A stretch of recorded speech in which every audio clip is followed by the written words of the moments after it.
நாட்டுல நல்லவங்க ஒருத்தர் 2 பேர் இருக்கிறதுனால தாங்க மழையே பெய்யுது அப்படின்னு சொல்றது உண்டு. நல்லார் ஒருவர் உளரேல் அவர் பொருட்டு எல்லாருக்கும் பெய்யும் மழை. சில சமயம் ரொம்ப பேர் திடீர்னு நல்லவங்களா ஆயிடுவாங்க போல இருக்கு. அதனால தான் விடாம பேய் மழையா கொட்டி தீர்த்துடுது. எல்லாரும் நல்லவங்களாயிட்டா உலகமே தாங்காது போல இருக்க. அப்பப்ப ஒருத்தர் 2 பேர் நல்லவங்களாகணும். அப்பதான் சீரா மழை பெய்யும்.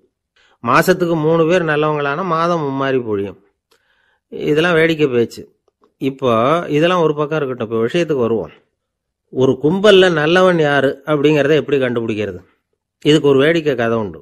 என்னுடைய நண்பர் ஒருத்தருக்கு அவங்க பாட்டியம்மா சொன்ன கதையா அது. அது என்ன கதைன்னா, ஒரு ஊர்ல ஒரு சமயம் பலமான மழை பெய்ய ஆரம்பிச்சுட்டு தான். இடி மின்னல் ரொம்ப கடுமையா இருந்திருக்குது. ஆரம்பிச்ச மழை வர வர கடுமையா ஆகிட்டு இருக்குதே தவிர நிக்கிற பாடா தெரியல. ஊர் ஜனங்கள்லாம் பார்த்தாங்க. இதுக்கு மேலேயும் வீட்டு உள்ள இருந்தா ஆபத்துங்கிறத புரிஞ்சுக்கிட்டாங்க. ஏன்னா வீடெல்லாம் இடிஞ்சி விழுந்துருமோங்கிற பயம். உடனே எல்லாரும் புறப்பட்டு ஊருக்கு பொதுவா இருந்த ஒரு மண்டபத்துல போய் தங்கிக்கிட்டாங்க. மின்னல் கடுமையா இருந்தது. இடி எந்த நேரத்திலையும் விழலாம்ங்கிற நிலைமை. எப்போ விழலாம்னு பார்த்துக்கிட்டு இருக்குது. அந்த மண்டபத்தில் இருந்த ஜனங்கள் மனசுக்குள்ள ஒரு பயம். நம்ம கூட்டத்தில் யாராவது ஒரு கெட்டவன் பாவம் பண்ணவன் இருந்தா கூட இடி இந்த மண்டபத்தில் விழுந்துரும். அது எல்லாருக்கும் ஆபத்து அப்படின்னு நினைச்சாங்க. சரி, இதுக்கு என்ன பண்ணலாம் அப்படின்னு யோசனை பண்ணாங்க. அந்த கூட்டத்தில் ஒரு பெரியவர் இருந்தார். அவர் ஒரு யோசனை சொன்னார். இதை பாருங்க, அதுக்கு ஒரு வழி இருக்கு. அதோ எதிர்த்தாப்புல கொஞ்சம் தூரத்தில் ஒரு உயரமா மரம் ஒன்று இருக்கு பாருங்க. பொதுவாக இடி சுலபமா விழறது அது மாதிரி உயரமான மரத்துல தான். நம்ம கூட்டத்தில் இருக்கிறவங்க எல்லாரும் ஒவ்வொருத்தரா போய் அந்த மரத்தை தொட்டு விட்டு திரும்பி வந்துடணும். நம்மள பாவம் பண்ணவன் யாரோ அவன் அந்த மரத்தை தொடுற சமயத்தில் இடி விழுந்துரும். அவன் மட்டும் போயிடுவான். மண்டபத்தில் இருக்கிற நாமெல்லாம் பொழைச்சிக்கலாம் அப்படின்னு ஐடியா கொடுத்தாரு அந்த பெரியவர். இது நல்ல யோசனையா பட்டது. எல்லாரும் ஒத்துக்கிட்டாங்க. ஒவ்வொருத்தரா போய் அந்த மரத்தை தொட்டு விட்டு திரும்பி வந்தாங்க. இடி எதுவும் விழல. இன்னமும் பாவம் பண்ண ஆசாமி அதை போய் தொடலை போல இருக்கு அப்படின்னு நினைச்சுக்கிட்டாங்க. ஒவ்வொருத்தரா போறாங்க. எல்லாரும் போய் தொட்டு விட்டு வந்தாச்சு. இன்னும் ஒரே ஒரு ஆசாமி தான் பாக்கி. கடைசியா இருந்த அந்த ஆள் பயந்துட்டான். இது வரைக்கும் இடி விழலைன்னா இப்ப என்ன அர்த்தம்? இப்ப நாம தான் பாக்கி, நாம தான் தப்பு பண்ண ஆள் போல இருக்கு அப்படின்னு நினைச்சுட்டான். அதனால துணிச்சலா போய் தொடறதுக்கு பயந்தான்.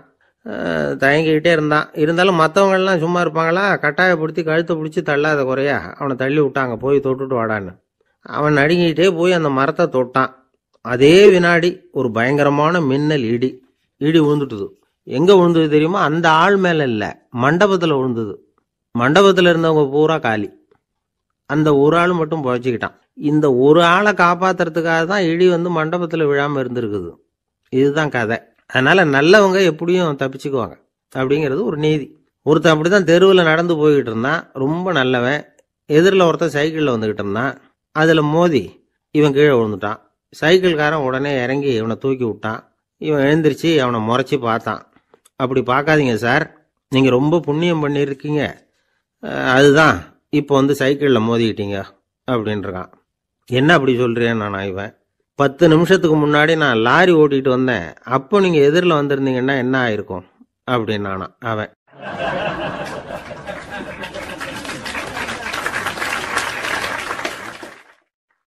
ஒரு ஊர்ல ஒரு பெரிய செல்வந்தர் இருந்தார்.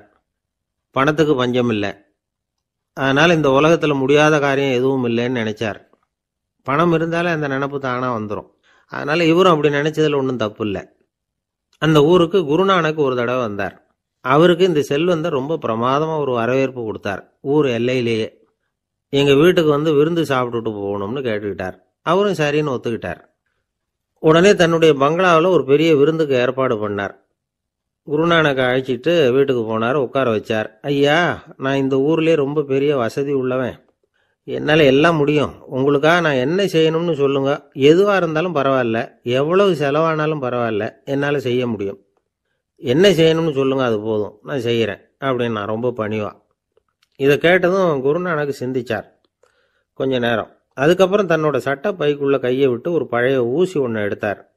அந்த செல்வந்தர்கிட்ட கொடுத்தார். இதை பாருங்க, இவ்வளவு தூரம் நீங்க கேட்கறதுனால சொல்றேன், எனக்கு நீங்க செய்ய வேண்டிய உதவி இதுதான்னார். ஊசிய கையில வாங்கிக்கிட்டு இதை என்ன செய்யணும் சொல்லுங்க அப்படின்னார் அவரு. நீங்க செய்ய வேண்டியது என்னன்னா, இந்த ஊசியை பத்திரமா வச்சிருக்கணும். நாம 2 பேரும் இறந்து போனதுக்கு பின்னாடி இன்னொரு உலகத்துல நாம சந்திக்கக்கூடிய வாய்ப்பு இருக்குது. அப்போ இந்த ஊசியை என்கிட்ட கொண்டாந்து கொடுக்கணும். இதுதான் நீங்கள் எனக்காக செய்ய வேண்டிய உதவி அப்படின்னார் குருநானக் லேசாக சிரிச்சுக்கிட்டே. இதை கேட்ட உடனே இந்த பெரியவர் முழிக்க ஆரம்பிச்சிட்டார்.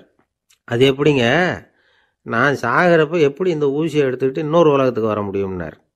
ஊசி மாதிரி ஒரு சின்ன பொருளை கூட இந்த உலகத்தை விட்டு நாம் போகிறப்ப எடுத்துகிட்டு போக முடியாதுங்கிறப்போ உங்களோட செல்வத்தையெல்லாம் எப்படி அங்கே எடுத்துகிட்டு வர போகிறீங்க அப்படின்னு கேட்டார் குருநானக். அதுக்கப்புறம் தான் அந்த பெரியவர் யோசிக்க ஆரம்பித்தாராம். குருநானக் சொல்கிறார், இதை பாருங்க, நாம் செய்கிற நல்லது கெட்டது தான் கடைசி வரைக்கும் நம்ம கூட இருக்கும். அடுத்தவங்க நல்லா இருக்கணுங்கிறதுக்காக பொருளை செலவு செய்யணும். அப்படி செய்யலைன்னா எந்த பிரயோஜனமும் இல்லை அப்படின்னார். அதுக்கப்புறம் தான் அந்த செல்வந்தரின் அறிவு கண் திறந்து தான். உடனே குருநானக்கை வணங்கினார். ஐயா, என்கிட்ட இருந்த ஆணவம் போயிட்டுது, இனிமேல் என்கிட்ட இருக்கிற செல்வத்தை நல்ல வழியில் செலவழிப்பேன் அப்படின்னாராம். நம்மக்கிட்ட இருக்கிற பணம் எப்பவும் நம்ம கூடவே வந்துக்கிட்டு இருக்காதுங்கிறதுக்கு இது ஒரு உதாரணம். அதுக்காக நாம் பணம் சேர்க்கறத பற்றி கவலைப்பட வேண்டியதில்லை, பேசாமல் படுத்து தூங்கிக்கிட்டு இருந்தால் போதும் அப்படின்னு இதுக்கு அர்த்தம் பண்ணிக்கப்படாது. முறையான வழியில் பணம் சேர்க்கணும், அதை முறையான வழியில் செலவு பண்ணணும். அதனால் ஏற்படக்கூடிய மன நிறைவு இருக்குது பாருங்கள், அது அனுபவித்தவங்களுக்கு தான் தெரியும். சொர்க்கத்துக்கு போகிறவங்க இங்கேருந்து பணத்தை எடுத்துகிட்டு போக முடியாது. ஆனால் நம்ம செல்வத்தை இங்கே மற்றவங்களுக்கு பயன்பட செய்து அதனால் ஏற்படுற புண்ணியம் இருக்குது பாருங்கள், அதை எடுத்துகிட்டு போக முடியுமா? இதுதான் ஆன்மீகவாதிகள்லாம் சொல்கிற கருத்து. ஜான் நியூட்டன் ஒருத்தர், அவர் சொன்னார், நான் எப்போவாவது சொர்க்கத்துக்கு போய் சேர்ந்தேன்னா அங்கே 3 அதிசயங்களை பார்ப்பேன்னார். என்னன்னு கேட்டாங்க. நான் யார் யார் இருக்க மாட்டாங்கன்னு நினச்சிக்கிட்டு இருந்தானோ அவங்களில் சில பேர் அங்கே இருப்பாங்க, அது ஒரு பெரிய அதிசயம்னார். சரி, அடுத்தது என்ன? 2வது அதிசயம் என்னன்னா, அங்கே இருப்பாங்கன்னு நான் எதிர்பார்த்த சில பேர் அங்கே இருக்க மாட்டாங்க அப்படின்னார். சரி, 3வது பெரிய ஆச்சரியம் என்ன அப்படின்னா, நான் அங்கே இருக்க பாருங்க, அதுதான் அந்த 3வது அதிசயம் அப்படின்னாராம்.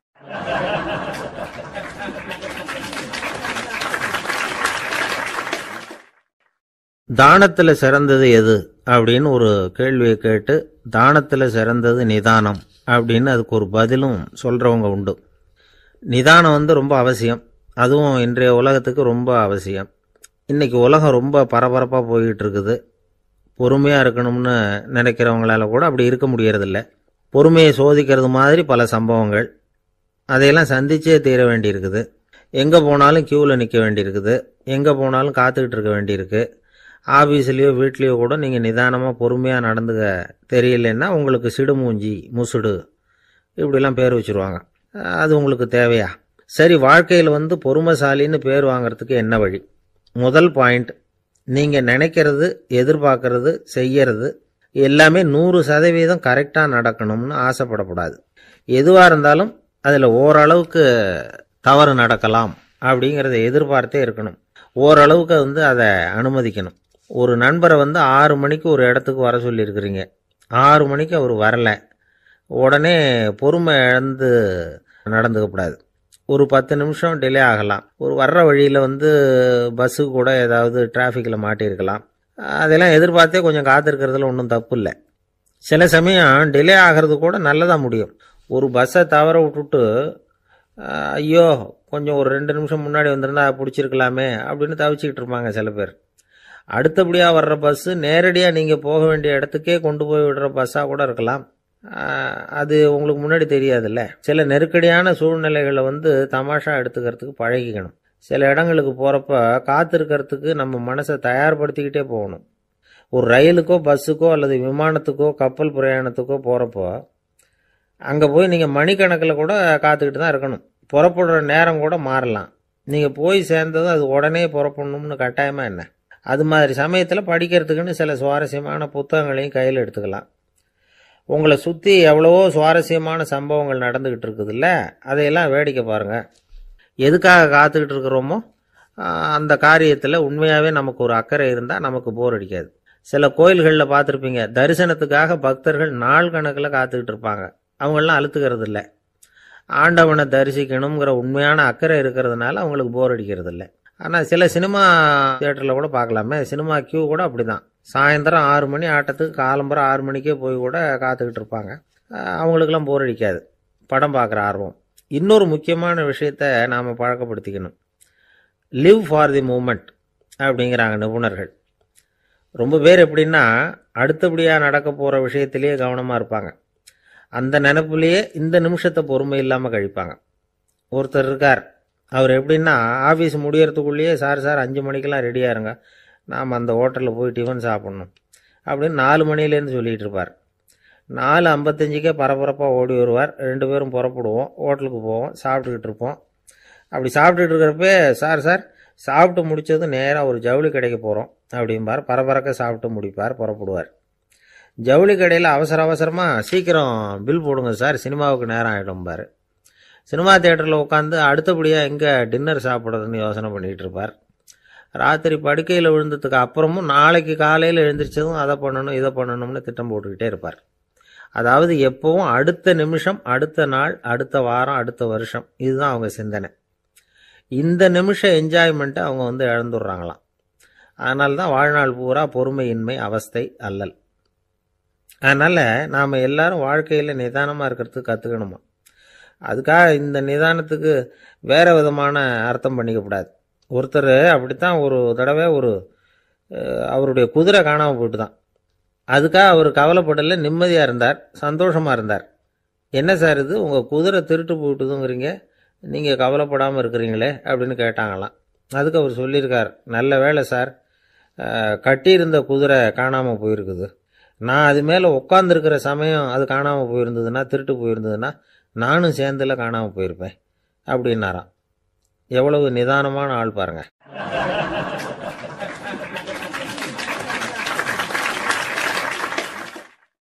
ஒரு ஊரில் ஒரு ஆள் இருந்தான், தையல் கடை வச்சுருந்தான். அவங்கிட்ட ஒருத்தன் ஒரு சட்டை துணி எடுத்து கொடுத்து தைக்க சொல்லியிருந்தான். வர்ற சனிக்கிழமை வா, வந்து வாங்கிட்டு போ அப்படின்னு அவன் சொல்லியிருந்தான். அதே மாதிரி இவன் வந்தான். அவன் தச்சு வச்சுருந்த சட்டையை கொடுத்தான். இவன் வாங்கி அங்கேயே போட்டு பார்த்தான். கை நீளம் ஒன்றுக்கு ஒன்று வித்தியாசமாக இருந்தது. வலது கை இடது பக்கத்தை விட நீளம் குறைச்சலாக இருந்தது. அவன் முணுமுணுக்க ஆரம்பிச்சுட்டான், என்ன இது இப்படி தைச்சுட்டியேன்னு. இதுக்கு அவன் சொன்னான், ஐயையோ இதுக்காகவா சங்கடப்படுறீங்க, வலது கையை மட்டும் கொஞ்சம் உள்ளே இழுத்தாப்புல வச்சுக்கிட்டிங்கன்னா சரியாக போகுது. மற்றபடி அந்த சட்டையில் உள்ள கலை அம்சத்தை கவனிங்க, எவ்வளோ அற்புதமாக தைச்சிருக்கேன் பாருங்கள். ஒரு சின்ன குறைய இப்படிலாம் பொருட்படுத்த வேண்டியதில்லை. நான் சொன்னது மாதிரி கையை கொஞ்சம் உள்ளே இழுத்தது மாதிரி வச்சுக்கிட்டு நடந்து போங்க, ஜோராக இருக்கும் அப்படின்னா. அவனும் யோசித்து பார்த்தான். சரியான யோசனையாக தான் தோணுச்சு. கொஞ்சம் முயற்சி பண்ணி வலது கையை கொஞ்சம் உள்ளே இழுத்து சட்டை சரியாக இருக்கிறது மாதிரி பண்ணிக்கிட்டான். இப்போ மறுபடியும் ஒரு பிரச்சனை.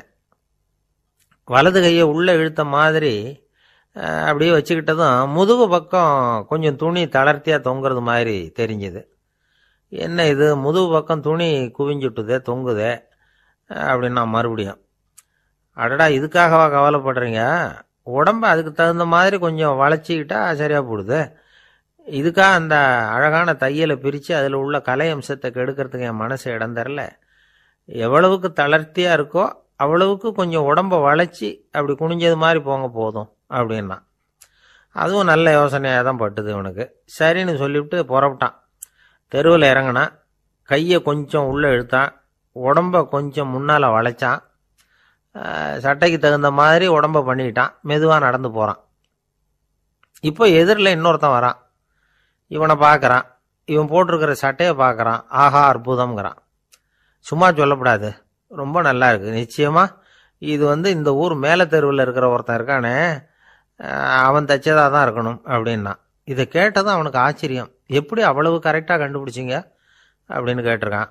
இதுக்கு அந்த வழிபோக்கன்னு சொன்னானான், அவன் ரொம்ப கெட்டிக்காரன், உங்களை மாதிரி உடம்பும் கையும் வளைஞ்சு போன ஒரு ஆசாமிக்கு அவனை தவிர வேற யாராலேயும் இவ்வளவு பொருத்தமான ஒரு சட்டையை தைக்க முடியாது அப்படின்னானா.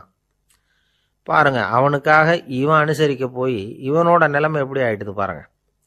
இதே மாதிரி தான் சில சடங்குகளும் சம்பிரதாயங்களும் நம்மளை கோமாளி ஆக்கி விட்டுரும். எதுவாக இருந்தாலும் அதில் அறிவுபூர்வமான அணுகுமுறை அவசியம். ஒரு நர்ஸ் அவசரமாக ஓடி டாக்டர்கிட்ட சொல்லிச்சான், டாக்டர் ஒரு தப்பு நடந்து போச்சு, 10ஆம் நம்பர் பெட்டில் இருக்கிற பேஷண்ட்டுக்கு காலில் ஆப்ரேஷன் பண்ணுறதுக்கு பதிலாக கையில் ஆப்ரேஷன் பண்ணிவிட்டீங்க. கை ஆப்ரேஷன் பண்ணிக்க வேண்டிய ஆள் 7ஆம் நம்பர் பெட்டில் இருக்கார் அப்படின்னு தான். அதுக்கு இவர் பதட்டப்படாமல் சொன்னாராம், பரவாயில்ல இவரை தூக்கி 7ஆம் நம்பர் பெட்டில் போட்டுரு அப்படின்னாராம்.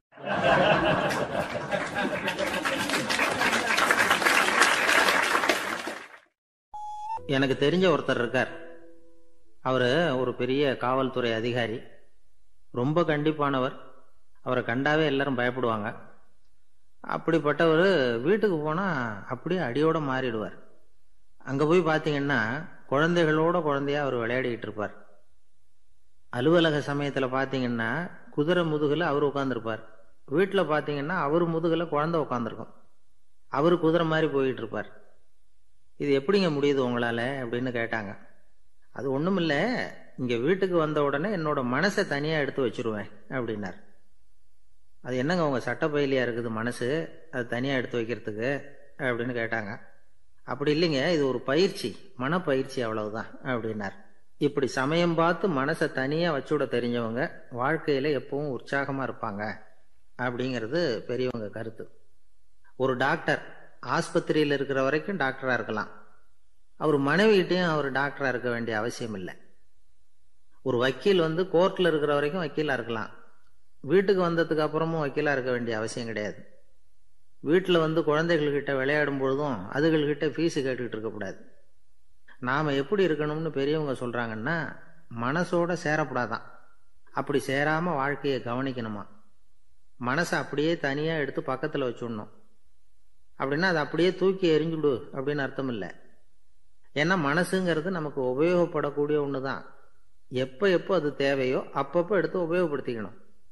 தேவைப்படுறப்போ எடுத்து கண்ணாடியை மாட்டிக்கிறோம்ல, படிக்கும் பொழுது கண்ணாடி தேவைப்படுது, எடுத்து மாட்டிக்கிறோம் இல்லையா? அது மாதிரி கணக்கு போடுறதுக்கு மனசு தேவை.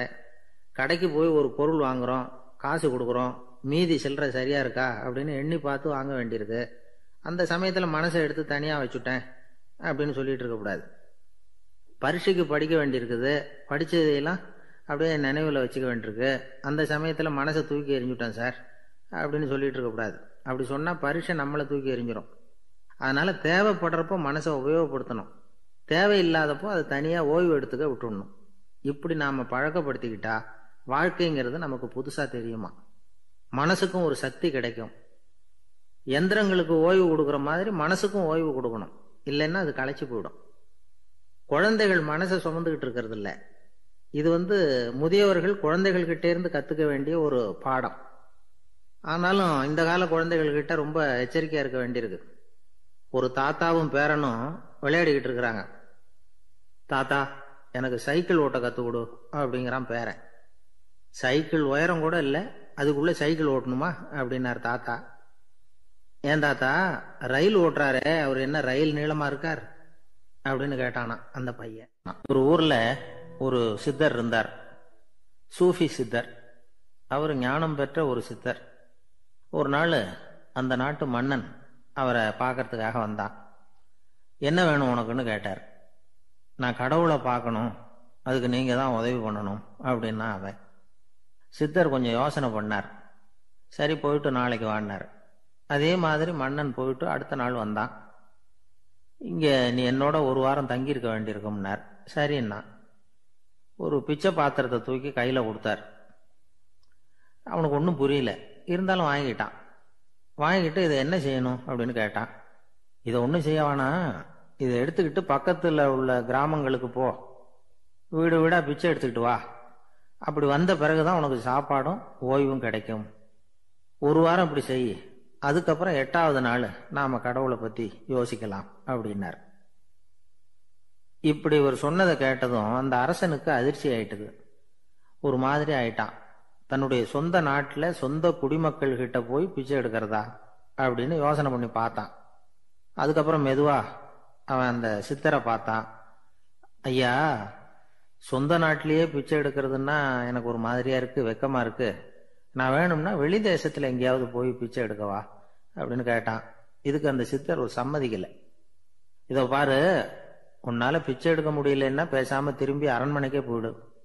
அதுக்கப்புறம் கடவுளை பத்தி எல்லாம் பேசுறதுக்கு என்னை தேடிட்டு வரக்கூடாது அப்படின்னு விட்டார். மன்னன் தயங்கினான். இருந்தாலும் மனசை சரி பண்ணிட்டு சம்மதிச்சான். சரிங்க, ஒரு வாரம் இங்க தங்குறேன், நீங்க சொல்றது மாதிரி பக்கத்து கிராமங்களுக்கு போறேன், வீடு வீடா பிச்சை எடுக்கிறேன், வர்றேன் அப்படின்னா. ஒரு வாரம் தெரு தெருவா பிச்சை பாத்திரத்தோட அலைஞ்சான். சொந்த ஊர்ல சொந்த குடிமக்கள் கிட்ட பிச்சை எடுத்தான். 7 நாள் முடிஞ்சது. 8வது நாள் அந்த சித்தர் மன்னனை கூப்பிட்டார். இப்படி வாழ்னார். வந்தான். இனிமே நீ கடவுளை பத்தி என்கிட்ட கேட்கலாம்னார். இனிமே கேட்கறதுக்கு ஒண்ணுமே இல்லை சுவாமின்னா இவன். ஒரு வார காலம் பிச்சை எடுத்த பிறகுதான் கடவுளை காண முடியும் அப்படின்னு நான் கனவு கூட காணவில்லைன்னா. அப்படின்னா நீ பிச்சை எடுத்த காலத்துல அப்படி என்னதான் நடந்தது அப்படின்னு கேட்டார் அவரு. சுவாமி, ஒரு வார காலம் பிச்சை எடுத்ததுல என்னுடைய ஆணவம் அழிஞ்சுட்டுது. அது இப்போ இருக்கிற இடமே தெரியல. இப்ப அதை காணவே காணோம். பிச்சைக்காரனா இருந்தப்போ பெற்றதை மன்னனாக இருக்கும்போது பெற முடியாதுங்கிறத புரிஞ்சுக்கிட்டேன் அப்படின்னா மன்னன். அடக்கம் பிறந்தவுடன் தெய்வீக கதவுகள் திறந்து கொள்ளுகின்றன அப்படிங்கிறார் ஓஷோ. நம்மால் ஒருத்தன் ஆணவம் அழியணுங்கிறதுக்காக ஒரு திருவோட்டை எடுத்துக்கிட்டு தெரு தெருவா பிச்சை எடுக்க ஆரம்பிச்சான். என்ன, தெய்வீக கதவுகள் திறந்துதா அப்படின்னு கேட்டார் ஒருத்தர். தெய்வீக கதவு திறக்கிறதுக்கு முன்னாடியே எங்க வீட்டு கதவு சாத்திக்கிட்டுதுன்னா. என்னடா சொல்றேன்னார். இனிமே வீட்டுக்குள்ளேயே வர வேணாம், இதையே தொழிலா வச்சுக்கோ அப்படின்னு எங்க வீட்டுல சொல்லிவிட்டாங்க சார் அப்படின்னா. ஒரு ஊர்ல ஒருத்தர் இருந்தார்.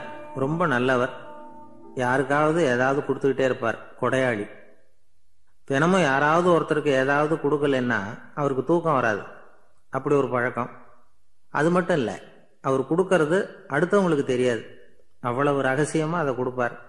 வலது கை கொடுக்கறது இடது கைக்கு தெரியக்கூடாதுன்னு சொல்லுவாங்கல்ல, அது மாதிரி அவர். ஒரு நாள் ராத்திரி அவர் ஏற்கனவே தயாரா கட்டி வச்சிருந்த பணம் முடிச்ச கையில எடுத்துக்கிட்டு வீட்டை விட்டு வெளியில வந்தார். தெருவில் இறங்கி நடந்தார். இன்னைக்கு யாருக்கு தர்மம் செய்யறது அப்படின்னு யோசனை பண்ணிட்டு இருட்டில் நடந்து வந்துகிட்டு இருக்கிறார். யாரோ ஒருத்தர் எதிரில் வர்றது மாதிரி தெரிஞ்சுது. உடனே அவர் கிட்ட போனார். தன்கிட்ட இருந்த பணம் முடிச்ச அவசரமா அவர் கையில திணிச்சுட்டு திரும்பி வந்துட்டார். அப்பாடா, ஒரு வழியா யாருக்கும் தெரியாம இன்னைக்கு தர்மம் பண்ணியாச்சு அப்படிங்கிற மகிழ்ச்சி, மன நிறைவு அவர் முகத்துல. நிம்மதியா தூங்கினார். அப்புறம் எழுந்திரிச்சார். மறுநாள் காலையில ஊரு பூரா ஒரே பேச்சு. என்ன பேச்சுன்னா, நேத்து ராத்திரி ஒரு திருடன் கையில யாரோ பணத்தை கொடுத்துட்டு போயிருக்கிறாங்க அப்படின்னு எல்லாரும் பேசிக்கிட்டு இருக்கிறாங்க. இதை கேள்விப்பட்டதும் அந்த பெரியவருக்கு ரொம்ப வருத்தமா போச்சு. அடடா, போயும் ஒரு திருடனுக்கா உதவி பண்ணியிருக்கிறோம், பிரயோஜனம் இல்லாம போயிட்டுதே அப்படின்னு நினைச்சார். சரி, இன்னைக்கும் யாருக்காவது உதவி பண்ணணும் அப்படின்னு முடிவு பண்ணினார். ராத்திரி நேரம் வந்தது. இவர் வழக்கம் போல தெருவில் இறங்கி நடந்தார். கையில பணம் முடிச்சு. எதிரில் ஒரு பொன் உருவம் மங்கலா தெரிஞ்சது. இவர் உடனே அந்த பெண் கிட்ட பணத்தை கொடுத்துட்டு திருப்தியா திரும்பி வந்துட்டார். மறுநாள் காலையில ஊரு பூரா என்ன பேசிக்கிட்டாங்க தெரியுமா? நேற்று ராத்திரி நெறி தவறி நடக்கிற ஒரு பெண்ணின் கையில யாரோ வச்சுட்டு போயிருக்கிறாங்க அப்படின்னு எல்லாரும் பேசிக்கிறாங்க. அடடா, இன்னைக்கும் தவறுதலா நடந்து போச்சு அப்படின்னு ஒரு வருத்தப்பட்டார். இருக்கட்டும், இன்னைக்கும் ஏதாவது தர்மம் பண்ணுவோம் அப்படின்னு நினைச்சுக்கிட்டாரு. மூணாவது நாள் ராத்திரியும் புறப்பட்டார். இப்பவும் எதிரில் ஒருத்தர் வந்தார். இவர் பணத்தை கொடுத்தார், திரும்பி வந்துட்டார். மறுநாள் மக்கள் என்ன பேசிக்கிட்டாங்கன்னா, நேற்று ராத்திரி ஒரு செல்வந்தர் கையில யாரோ பணத்தை கொடுத்துட்டு போயிருக்கிறாங்க அப்படின்னு பேசிக்கிட்டாங்களாம். அவருக்கு ரொம்ப வருத்தமா போயிட்டுது. என்ன இது, தினம் இப்படி ஆகிக்கிட்டு இருக்குதே அப்படின்னு நினைச்சுக்கிட்டே படுத்து தூங்கினார். அன்னைக்கு ராத்திரி ஒரு கனவு. அந்த கனவுல இறைவன் வந்து சொன்னாராம், இதோ பாருப்பா, நீ கொடுத்த தர்மம் வீணா போயிடல. உன்கிட்ட பணம் வாங்கின அந்த திருடன் திருந்திட்டான், அந்த பொண்ணும் திருந்திட்டா, அந்த செல்வந்தனும் கொடையாளி ஆயிட்டான், எல்லாருக்கும் உதவி பண்ண ஆரம்பிச்சுட்டான் அப்படின்னு சொன்னாராம். இந்த கதையை சொன்னவர் யாருன்னா நபிகள் நாயகம். இதுல உள்ள கருத்து என்னன்னா, நல்ல மனசோட தர்மம் பண்ணுனா அது வீணா போறதில்லை. இன்னொரு கருத்து, தர்மம் வந்து தன்னை மட்டுமல்ல அடுத்தவங்களையும் தீமையிலிருந்து காப்பாற்றும். இதுதான் நாம புரிஞ்சுக்க வேண்டியது. இந்த காலத்திலேயும் இது மாதிரி சில சம்பவங்கள் நடக்கிறது உண்டு. ஒரு பெரியவர் இருட்டில் நடந்து வந்துகிட்டு இருந்தாரு. எதிரில் வந்த ஒருத்தன் வலுக்கட்டாயமா ஒரு கையை பிடிச்சி ஒரு பண முடிப்பை கொடுத்து வச்சுக்க சொல்லிவிட்டு விலகி போயிட்டான்.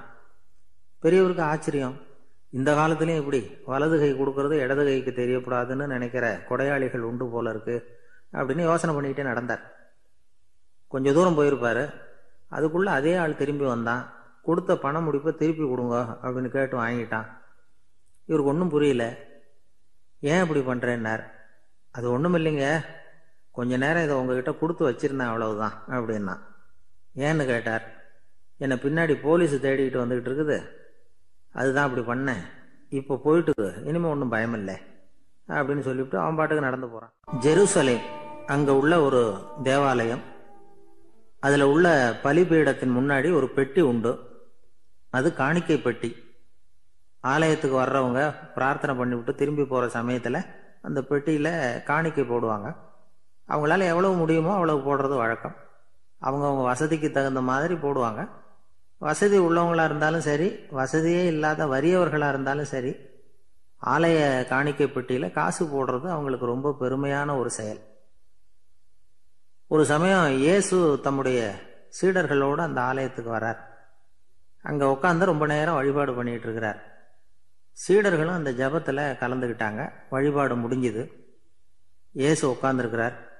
காணிக்கை பெட்டியில காசு போடுறவங்கள கவனிக்கிறார். சீடர்களும் அதையே கவனிச்சுக்கிட்டு இருக்கிறாங்க. ரொம்ப பேர் வரிசையா வந்தாங்க. அவங்களால முடிஞ்ச அளவுக்கு காசு போட்டுட்டு அவங்க பாட்டுக்கு போய்கிட்டு இருக்கிறாங்க. வசதியானவங்க நிறைய பேர் வந்தாங்க. அதுக்கு மத்தியில வயசான ஒரு அம்மா, அவங்களும் வந்து காசு போட்டுட்டு போறாங்க. இப்போ இயேசு தன்னுடைய சீடர்கள் பக்கம் திரும்பினார். ஒரு கேள்வி கேட்டார். இப்போ இந்த காணிக்கை பெட்டியில நிறைய பேர் வந்து காசு போட்டுட்டு போறத நீங்க கவனிச்சிங்க. இன்னைக்கு இந்த காணிக்கை பெட்டியில ரொம்பவும் அதிகமா காசு போட்டது யார் அப்படின்னு கேட்டார். முதல்ல வந்தார ஒரு பெரிய மனுஷன், அவர் தான் அதிகமா போட்டார் அப்படின்னாரு ஒருத்தர். மூணாவதா வந்தவர் தான் அதிகமா போட்டார், நான் கவனிச்சேன் அப்படின்னாரு இன்னொருத்தர். இப்படி ஆளுக்கு ஒரு விதமா சொல்றாங்க. கடைசியா இயேசு சொன்னாராம், இன்றைக்கு அந்த பெட்டியில அதிகமா காசு போட்டவங்க அந்த வயசான அம்மா தான் அப்படின்னாராம். சீடர்களுக்கு ஒன்றும் புரியல. அந்த அம்மா ரொம்ப ஏழையாச்சே, அவங்க எப்படி அதிகமா காணிக்கை செலுத்த முடியும் அப்படிங்கிறது அவங்க சந்தேகம். இயேசு விளக்குனார். நிறைய பேர் வந்தாங்க, நிறையவே காசுகள் போட்டாங்க, அது உண்மைதான். ஆனாலும் அந்த அம்மா என்ன பண்ணாங்க கவனிச்சிங்களா? வந்தாங்க, தன்னுடைய காசு பைய திறந்தாங்க, அப்படியே கொட்டுனாங்க. அதுல இருந்தது ரெண்டு காசுகள் தான். அந்த 2 காசும் காணிக்கை பெட்டியில விழுந்துட்டுது. மற்றவங்கெல்லாம் தங்கள்கிட்ட இருந்த செல்வத்தின் ஒரு சிறு பகுதியை எடுத்து பெட்டியில போட்டாங்க. ஆனா இந்த அம்மா தன்கிட்ட என்ன இருந்ததோ அதை அப்படியே போட்டுட்டாங்க. தன்னுடைய பிழைப்புக்காக வச்சிருந்த அவ்வளவையும் இழக்கிறதுக்கு தயாராயிட்டாங்க. அவ்வளவு தாராள மனசு அவங்களுக்கு. அதனால அவங்க செலுத்தின காணிக்கை தான் அளவுல அதிகம் அப்படின்னார். விலை மதிப்பில்லாத முத்து புதையல் ஒருத்தனுக்கு கிடைக்க போகுதுன்னு வச்சுக்கோங்க. அதன் மதிப்பை உணர்ந்தவன் என்ன பண்ணுவான்? அதை அடையறதுக்காக தன்கிட்ட இருக்கிற எதையும் கொடுக்கறதுக்கு தயாரா இருப்பான் இல்லையா? அது மாதிரிதான் இதுவும் அப்படின்னார். உலக மதிப்பீடுகளை துரும்பா தூசியா மதிச்சு அதையெல்லாம் உதறி விடுகிறவன் இறையருள் அப்படிங்கிற இணையில்லாத செல்வத்தை பெறுகிறான் அப்படிங்கிறது இதுல உள்ள கருத்து. இறைவனுக்காக இழப்பதுன்னா துன்பப்படுகிறவர்களுக்காக, ஏழைகளுக்காக, ஏதுமற்றவர்களுக்காக இழப்பது அப்படின்னு அர்த்தம். உங்கள் அயலானுக்கு நீங்கள் என்ன உதவி செய்தாலும் அதை எனக்கே செய்கிறீர்கள் அப்படின்னு இயேசு சொல்லியிருக்கிறார். அடுத்தவங்களுக்கு உதவணுங்கிற குணம் இன்னைக்கு ரொம்ப குறைஞ்சி போச்சு. ஒருத்தன் வாழைப்பழத்தோல் வழுக்கி கீழே விழுந்துட்டான். பக்கத்துல இருந்த நண்பன் உடனே இவனை தூக்கிக்கிட்டு போய் ஆஸ்பத்திரியில சேர்த்துட்டான். அதுக்கப்புறம் சொன்னான், நீ அந்த வாழைப்பழத்தோல்ல காலை வைக்க போறத முன்னாடியே நான் கவனிச்சுட்டேன் அப்படின்னானா. அப்படின்னா அப்பவே நீ எனக்கு உதவி செஞ்சிருக்கலாமே அப்படின்னானா அவன். நான் டாக்டருக்கு உதவலாம்னு நினைச்சுட்டேன் அப்படின்னா இவன். ஒரு ஊர்ல ஒரு மன்னர் இருந்தார். ஒரு நாள் அவருடைய அரசவைக்கு ஒரு ஓவியன் வந்தான். அவன் சீனா தேசத்திலிருந்து வந்தவன், தாவோ சிந்தனையாளன். அவன் அங்க வந்து மன்னர் முன்னாடி நிக்கிறான். யாரும் செய்ய முடியாத ஒரு காரியத்தை என்னால செய்ய முடியும்னா. இவன் இப்படி சொன்னதை கேட்டதும் ஏற்கனவே அங்க இருந்த அரசவை ஓவியன் ஒருத்தனுக்கு கோபம் வந்துட்டுது. இதோ பாரு, இப்படி எல்லாம் பேசக்கூடாது, நான் வேணும்னா உன்னுடைய சவாலை ஏத்துக்கிறேன் அப்படின்னா. நாம 2 பேரும் ஓவியம் தீட்டுவோம், அதை பார்த்துட்டு நம்ம 2 பேர்ல யாரு சிறந்த ஓவியன் அப்படிங்கிறத மன்னரே தீர்மானம் செய்யட்டும், என்ன சொல்ற அப்படின்னு கேட்டான் அவன். அவனும் சரின்னு ஒத்துக்கிட்டான். போட்டி ஆரம்பமாச்சு. அரசர் அவங்களுக்கு 2 சுவர்களை ஒதுக்கி கொடுத்தார். 6 மாச காலம் அவகாசம் கொடுத்தார். 2 ஓவியர்களும் அவங்கவங்க வேலையை ஆரம்பிச்சாங்க. இரவு பகலா வேலை செய்ய ஆரம்பிச்சுட்டாங்க. 6 மாசம் முடிஞ்சது. அரசர் வந்து பார்த்தார். முதல்ல தன்னுடைய அரசவை ஓவியர் தீட்டி இருந்த ஓவியத்தை பார்த்தார். ரொம்ப பிரமாதமா இருந்தது, பாராட்டினார். இதோ பாரு, உன்னுடைய ஓவியம் அற்புதமா இருக்கு, உயிரோட்டம் உள்ளதா இருக்குது, கலையின் உச்சமே இதுதான், இதை விட சிறந்த ஒரு ஓவியத்தை வேற யாராலையும் படைக்க முடியாது அப்படின்னார். அதுக்கப்புறம் அந்த சீன ஓவியன் கிட்ட போனார். எங்க உன்னுடைய ஓவியம்னு கேட்டார். திரைச்சீலையை விலக்கி விட்டு பாருங்கன்னா மன்னர் அந்த திரைச்சீலையை விளக்குனார். உள்ள ஓவியம் இருக்க வேண்டிய இடம் கண்ணாடி மாதிரி தெரிஞ்சுது. அவன் அந்த 6 மாச காலமா அந்த சுவரை தேய்ச்சி தேய்ச்சி கண்ணாடி மாதிரி ஆக்கி வச்சிருக்கிறான். அதுக்கு நேரா எதிர் சுவரில் அரசவை ஓவியம் தீட்டின ஓவியம் இருக்கு. அது எதிரில் இருந்த இந்த கண்ணாடியில பட்டு பிரதிபலிக்குது. மன்னர் யோசனை பண்ண ஆரம்பிச்சார். அப்புறம் அந்த சீன ஓவியனை பார்த்து கேட்டார், இதை பாரு, நீ என்னுடைய ஆளை தோற்கடிச்சுட்ட அப்படிங்கிறதுல சந்தேகம் இல்லை. ஆனாலும் எங்களை ஏமாத்தி இருக்கிற, எந்த ஓவியமும் நீ வரையிலையே அப்படின்னார். அரசே, இதுதான் உண்மையான ஓவியம், உயிருள்ள ஓவியம். இது மனோபாவங்களை பிரதிபலிக்கும், மாறுகின்ற காலங்களை அப்படியே காட்டும் அப்படின்னா அந்த சீன ஓவியன். கையால வரைகிற ஓவியங்கள்ல சலனம் இல்லை, கண்ணாடி அப்படி கிடையாது. சக்தியின் ஓட்டம் அதுல எப்பவும் இருந்துகிட்டே இருக்கும். கண்ணாடி மட்டுமே ஜீவன் உள்ள ஓவியமா இருக்க முடியுங்கிறத அந்த சீன ஓவியன் தெரிஞ்சு வச்சிருந்தான். ஏன்னா அவன் ஒரு தாவோ சிந்தனையாளன். ஒவ்வொரு குழந்தையும் இந்த கண்ணாடியோட தான் பிறக்குது. ஆனா நாம என்ன செய்யறோம்னா ஓவியங்களை கண்ணாடி மீது பதிப்பிச்சு விடுறோம். கண்ணாடி நம்மளை பிரதிபலிக்குது. நம்முடைய அழகோ அவலட்சணமோ கண்ணாடியை பாதிக்கிறது இல்லை. ஏன்னா அதுக்கு மனம் கிடையாது. கடந்து போன வினாடியை பத்தி அது சிந்திக்கிறது இல்லை. அடுத்த கணத்தை பத்தின எதிர்பார்ப்பும் அதுகிட்ட கிடையாது. அதுதான் பற்றற்ற நிலை. மனிதனுக்கு தேவைப்படுறது அதுதான். கண்ணாடி கிட்ட இருந்து நாம கற்றுக்கொள்ள வேண்டிய பாடம் இது. வாழ்க்கையில மனிதர்களை நேசிக்கலாம், உலகின் அழகையெல்லாம் பிரதிபலிக்கலாம், ஆனா எதையும் பற்றி கொண்டு விடக்கூடாது அப்படிங்கிறது பெரியவர்கள் அறிவுரை. துயரம்ங்கிறது பற்றுக்களின் சாயை. கண்ணாடி முன்னாடி நிக்கிறப்போவெல்லாம் நமக்கு இந்த ஞாபகம் வரணுமா. ஒரு குடும்ப தலைவர் ஒரு நாள் காலையில விடிஞ்சு எழுந்திரிச்சதும் சத்தம் போட்டார், யார் இந்த கருங்குரங்கு படத்தை என் ரூம்ல கொண்டாந்து மாட்டி வச்சது அப்படின்னு கத்தினார். சமையல் கட்டில இருந்து மனைவி பதில் சொன்னாங்க, தூக்க கலக்கத்துல உளராதீங்க, நல்லா பாருங்க, அது படம் கிடையாது, முகம் பார்க்கிற கண்ணாடி அப்படின்னாங்க. ஒரு ஊர்ல ஒருத்தர் இருந்தான். ஏதோ ஒரு சின்ன அலுவலகத்துல வேலை பார்த்துக்கிட்டு இருந்தான். ரொம்ப ஏழை. வர்ற கொஞ்சம் வருமானத்தை வச்சு வாழ்க்கையை ஓட்டிக்கிட்டு இருந்தான். ஒரு நாள் தெரு வழியா அவன் நடந்து வந்துகிட்டு இருக்கிறான். தெருவில் ஒரு காசு கிடந்தது. அதை பார்த்துட்டான். அது குனிஞ்சு எடுத்தான். அது ஒரு பழங்கால காசு. அந்த காசு நடுவில் ஒரு துளை இருந்தது. அதாவது துளையிட்ட நாணயம். பழங்காலத்தில் புழக்கத்தில் இருந்த ஒரு நாணயம் அது. துளையிட்ட நாணயம் கிடைச்சதுன்னா ரொம்ப நல்லது, அது அதிர்ஷ்டம் அப்படின்னு ஒரு நம்பிக்கை உண்டு. இவன் கையில் அது கிடைச்சதும் ரொம்ப சந்தோஷப்பட்டான். இனிமே என்னுடைய கஷ்டம்லாம் தீரப்போகுது, அதிர்ஷ்டம் என்னை தேடி வரும், நான் பணக்காரன் ஆயிடுவேன் அப்படின்னு சொல்லிட்டு அந்த காசை தன்னுடைய கோட்டு பையில பத்திரமா போட்டு வச்சுக்கிட்டான். அடிக்கடி அதை தொட்டு பார்த்துக்கிறது உண்டு, வெளியில் எடுக்க மாட்டான். இப்படியே கொஞ்ச காலம் ஆச்சு. அதுக்கப்புறம் என்னாச்சு தெரியுமா? நிஜமாவே அதிர்ஷ்டம் அவனை தேடி வர ஆரம்பிச்சுட்டுது. செல்வம் குவிஞ்சுது. பணம், பதவி, புகழ் எல்லாம் சேர்ந்தது. சமூகத்தில் அவன் ஒரு பெரிய மனுஷன் ஆயிட்டான். எல்லாரும் அவனை பாராட்டினாங்க. அவன் எதை தொட்டாலும் வெற்றி, எல்லாம் அந்த காசோட மகிமை அப்படின்னு அவன் மனசுக்குள்ள நினைச்சுக்கிட்டான். தினமும் காலையில அந்த கோட்டை போட்டுக்கிட்டு தான் வெளியில கிளம்புவான். புறப்படுறதுக்கு முன்னாடி கோட்டு பாக்கெட்டை தொட்டு பார்த்துக்குவான், உள்ள காசு இருக்கா அப்படிங்கிறத உறுதிப்படுத்திக்குவான். அதுக்கப்புறம் தான் வெளியில கிளம்புவான். இப்படியே பல வருஷம் ஓடி போச்சு. ஒரு நாள் அவனுக்கு அந்த ஆசை வந்துட்டுது. அதாவது அந்த துளையிட்ட நாணயத்தை எடுத்து கண்ணால பார்க்கணும் அப்படின்னு. காலையில சாப்பிட்டுக்கிட்டு இருந்தான். அப்போ தன்னுடைய மனைவி கிட்ட சொன்னான், ரொம்ப நாளைக்கு அப்புறம் என்னுடைய அந்த நாணயத்தை இன்னைக்கு வெளியில எடுத்து பார்க்க போறேன்னா. என்னத்துக்கு அது, இப்ப அதை பார்க்க வேணாமே அப்படின்னு மெதுவாக இழுத்தாங்க அந்த அம்மா. இல்ல இல்ல, நான் பார்த்தே தீரணும் அப்படின்னு அவன் தன்னுடைய சட்டை பைக்குள்ள கையை விட்டான். உள்ள இருந்த நாணயத்தை வெளியில எடுத்தான். பார்த்தா அவனுக்கு ஆச்சரியமா போச்சு. அந்த நாணயத்துல தொலையே இல்லை. என்ன ஆச்சு அப்படின்னு சொல்லி அவன் ரொம்ப குழம்பி போயிட்டான். இப்போ அந்த அம்மா சொன்னாங்க, நான் தான் ஒரு நாள் உங்க கோட்டு ரொம்பவும் தூசியா இருக்கேன்னு சொல்லி அதை ஜன்னலுக்கு வெளியில உதறினேன். உள்ள இருந்த அந்த காசு அப்ப எனக்கு தெரியாது, ஞாபகத்துல இல்லை. அது தெருவில் விழுந்துட்டது போல இருக்கு. அதுக்கப்புறம் எவ்வளவோ தேடி பார்த்தேன், கிடைக்கல. அதுக்குள்ள அதை யாரோ எடுத்துட்டு போயிட்டாங்க போல இருக்கு. அது இல்லைங்கிறது உங்களுக்கு தெரிஞ்சா வருத்தமா இருக்குமேங்கிறதுக்காக நான் தான் வேற ஒரு நாணயத்தை எடுத்து சட்டை பைக்குள்ள வச்சுட்டேன் அப்படின்னு விவரத்தை சொன்னாங்க அந்த அம்மா. இது எப்போ நடந்ததுன்னு கேட்டான். உங்களுக்கு அந்த காசு கிடைச்சதே அன்னைக்கு மறுநாளே இது நடந்து போச்சு அப்படின்னாங்களாம். இதை கொஞ்சம் யோசனை பண்ணி பாருங்க. அவனுக்கு அதிர்ஷ்டத்தை கொடுத்தது அந்த நாணயம் இல்லை, அவனுடைய நம்பிக்கை, அதாவது தன்னம்பிக்கை. அதுதான் வேலை செஞ்சிருக்கு. இதிலிருந்து நாம் தெரிஞ்சுக்க வேண்டியது என்னன்னா, வாழ்க்கையில் முன்னேற நினைக்கிறவங்களுக்கு தன்னம்பிக்கை ரொம்ப முக்கியம். அது இல்லைன்னா முன்னேற முடியாது. ஒருத்தன் சொன்னானா, நான் எப்பவுமே என்னதான் சார் நம்புவேன், மற்றவங்கள நம்ப மாட்டேன்.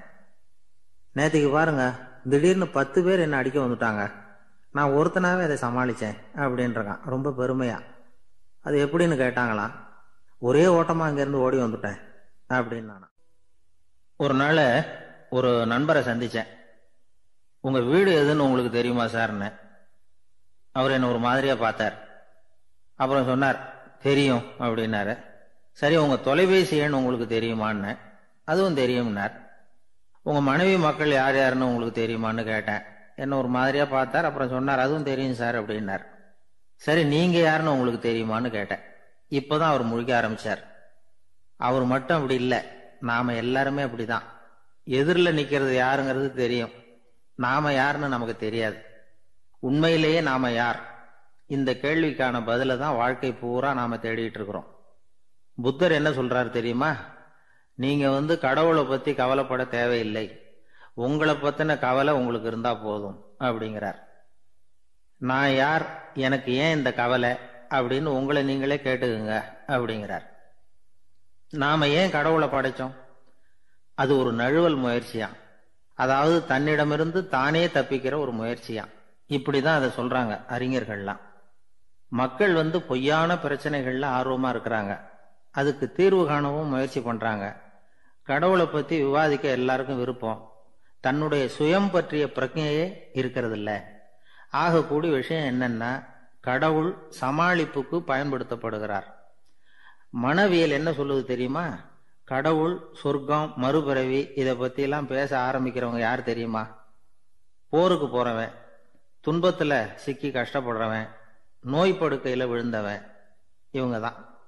நாம அனுபவத்திலேயே பார்க்கிறோமே இதையெல்லாம். கடவுளை துணைக்கு கூப்பிடுறவங்க யாருன்னு கவனிச்சு பாருங்க. பரீட்சை எழுத போறவன், வேலை தேடி அலையிறவன், பண நெருக்கடியில் இருக்கிறவன், விபத்துல சிக்கிக்கிட்டவன், இவங்கெல்லாம் தான். தேர்வுல வெற்றி பெற்றதும் அவரை துணைக்கு கூப்பிடுறது இல்லை, வேலை கிடைச்சதும் அவர் துணை தேவைப்படுறது இல்லை. ஏன் இப்படி? கொஞ்சம் யோசனை பண்ணி பாருங்க. துன்பம் வருகிற போது அந்த துன்பத்தை தவிர்க்க வேண்டிய நிலையில அதிலிருந்து நழுவி போறதுக்காக பிரார்த்தனை தேவைப்படுது. எல்லாம் நல்லபடியா நடக்கிறப்போ பிரார்த்தனை செய்யறது இல்லை. புத்தருடைய வழி என்ன தெரியுமா? அந்த வழியில கடவுளும் கிடையாது, பிரார்த்தனையும் கிடையாது. புத்தர் செய்தது இதைத்தான். அதாவது கடவுள்கிட்ட இருந்து மனிதனையும், மனிதன் கிட்ட இருந்து கடவுளையும் அவர் விடுவித்தார். புத்த மதம் என்ன சொல்லுது தெரியுமா? கடவுள் பிரச்சனை அல்ல, மனிதன் தான் உண்மையான பிரச்சனை அப்படின்னு சொல்லுது. உங்களை நீங்க நல்லா தெரிஞ்சுக்கிட்டா போதும், நீங்களே கடவுள் ஆயிடுவீங்க அப்படிங்கிறது தான் புத்த மதம். அதனால நமக்கு தேவை உள்முக பயணம். நான் யார் அப்படிங்கிற கேள்வியோட உள்ள போகணும். அங்க போனாதான் தெரியும் நான் அப்படின்னு அங்க யாருமே இல்லைங்கிறது.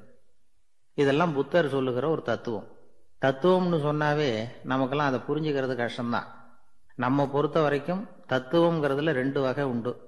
ஒன்னு தத்துவம், இன்னொன்னு மகா தத்துவம். தத்துவம்னா என்ன தெரியுமா? கேட்கறவங்களுக்கு புரியப்படாது, அதுதான் தத்துவம். மகா தத்துவம் என்னன்னா சொல்றவங்களுக்கும் புரியப்படாது. அந்த வகையில பார்த்தா இன்று ஒரு தகவலும் ஒரு மகா தத்துவம் தான். ஒரு நாள் ஒரு நண்பரை சந்திச்சேன். உங்க வீடு எதுன்னு உங்களுக்கு தெரியுமா சார்ன்னு. அவர் என்ன ஒரு மாதிரியா பார்த்தார். அப்புறம் சொன்னார், தெரியும் அப்படின்னாரு. சரி, உங்க தொலைபேசி எண் உங்களுக்கு தெரியுமான்னு. அதுவும் தெரியும்னார். உங்க மனைவி மக்கள் யார் யாருன்னு உங்களுக்கு தெரியுமான்னு கேட்டேன். என்ன ஒரு மாதிரியா பார்த்தார். அப்புறம் சொன்னார், அதுவும் தெரியும் சார் அப்படின்னார். சரி, நீங்க யாருன்னு உங்களுக்கு தெரியுமான்னு கேட்டேன். இப்பதான் அவர் முழிக்க ஆரம்பிச்சார். அவர் மட்டும் அப்படி இல்லை, நாம எல்லாருமே அப்படிதான். எதிரில் நிக்கிறது யாருங்கிறது தெரியும், நாம யாருன்னு நமக்கு தெரியாது. உண்மையிலேயே நாம யார்? இந்த கேள்விக்கான பதிலை தான் வாழ்க்கை பூரா நாம தேடிட்டு இருக்கிறோம். புத்தர் என்ன சொல்றாரு தெரியுமா? நீங்க கடவுளை பத்தி கவலைப்பட தேவையில்லை, உங்களை பத்தின கவலை உங்களுக்கு இருந்தா போதும் அப்படிங்கிறார். நான் யார், எனக்கு ஏன் இந்த கவலை அப்படின்னு உங்களை நீங்களே கேட்டுக்குங்க அப்படிங்கிறார். நாம ஏன் கடவுளை படைச்சோம்? அது ஒரு நழுவல் முயற்சியாம், அதாவது தன்னிடமிருந்து தானே தப்பிக்கிற ஒரு முயற்சியாம். இப்படிதான் அதை சொல்றாங்க அறிஞர்கள்லாம். மக்கள் பொய்யான பிரச்சனைகள்ல ஆர்வமா இருக்கிறாங்க, அதுக்கு தீர்வு காணவும் முயற்சி பண்றாங்க. கடவுளை பத்தி விவாதிக்க எல்லாருக்கும் விருப்பம், தன்னுடைய சுயம் பற்றிய பிரஜையே இருக்கிறது இல்ல. ஆகக்கூடிய விஷயம் என்னன்னா, கடவுள் சமாளிப்புக்கு பயன்படுத்தப்படுகிறார். மனவியல் என்ன சொல்லுது தெரியுமா? கடவுள், சொர்க்கம், மறுபிறவி இதை பத்தி எல்லாம் பேச ஆரம்பிக்கிறவங்க யார் தெரியுமா? போருக்கு போறவன், துன்பத்துல சிக்கி கஷ்டப்படுறவன், நோய் படுக்கையில விழுந்தவன், இவங்க தான். நாம அனுபவத்திலே பாக்குறோமே இதையெல்லாம். கடவுளை துணைக்கு கூப்பிடுறவங்க யாருன்னு கவனிச்சு பாருங்க. பரீட்சை எழுத போறவன், வேலை தேடி அலையிறவன், பண நெருக்கடியில் இருக்கிறவன், விபத்துல சிக்கிக்கிட்டவன், இவங்கெல்லாம் தான். தேர்வுல வெற்றி பெற்றதும் அவரை துணைக்கு கூப்பிடுறது இல்லை, வேலை கிடைச்சதும் அவர் துணை தேவைப்படுறது இல்லை. ஏன் இப்படி? கொஞ்சம் யோசனை பண்ணி பாருங்க. துன்பம் வருகிற போது அந்த துன்பத்தை தவிர்க்க வேண்டிய நிலையில அதிலிருந்து நழுவி போறதுக்காக பிரார்த்தனை தேவைப்படுது. எல்லாம் நல்லபடியா நடக்கிறப்போ பிரார்த்தனை செய்யறது இல்லை. புத்தருடைய வழி என்ன தெரியுமா? அந்த வழியில கடவுளும் கிடையாது, பிரார்த்தனையும் கிடையாது. புத்தர் செய்தது இதைத்தான். அதாவது கடவுள்கிட்ட இருந்து மனிதனையும், மனிதன் கிட்ட இருந்து கடவுளையும் அவர் விடுவித்தார். புத்த மதம் என்ன சொல்லுது தெரியுமா? கடவுள் பிரச்சனை அல்ல, மனிதன் தான் உண்மையான பிரச்சனை அப்படின்னு சொல்லுது. உங்களை நீங்க நல்லா தெரிஞ்சுக்கிட்டா போதும், நீங்களே கடவுள் ஆயிடுவீங்க அப்படிங்கிறது தான் புத்த மதம். அதனால நமக்கு தேவை உள்முக பயணம்.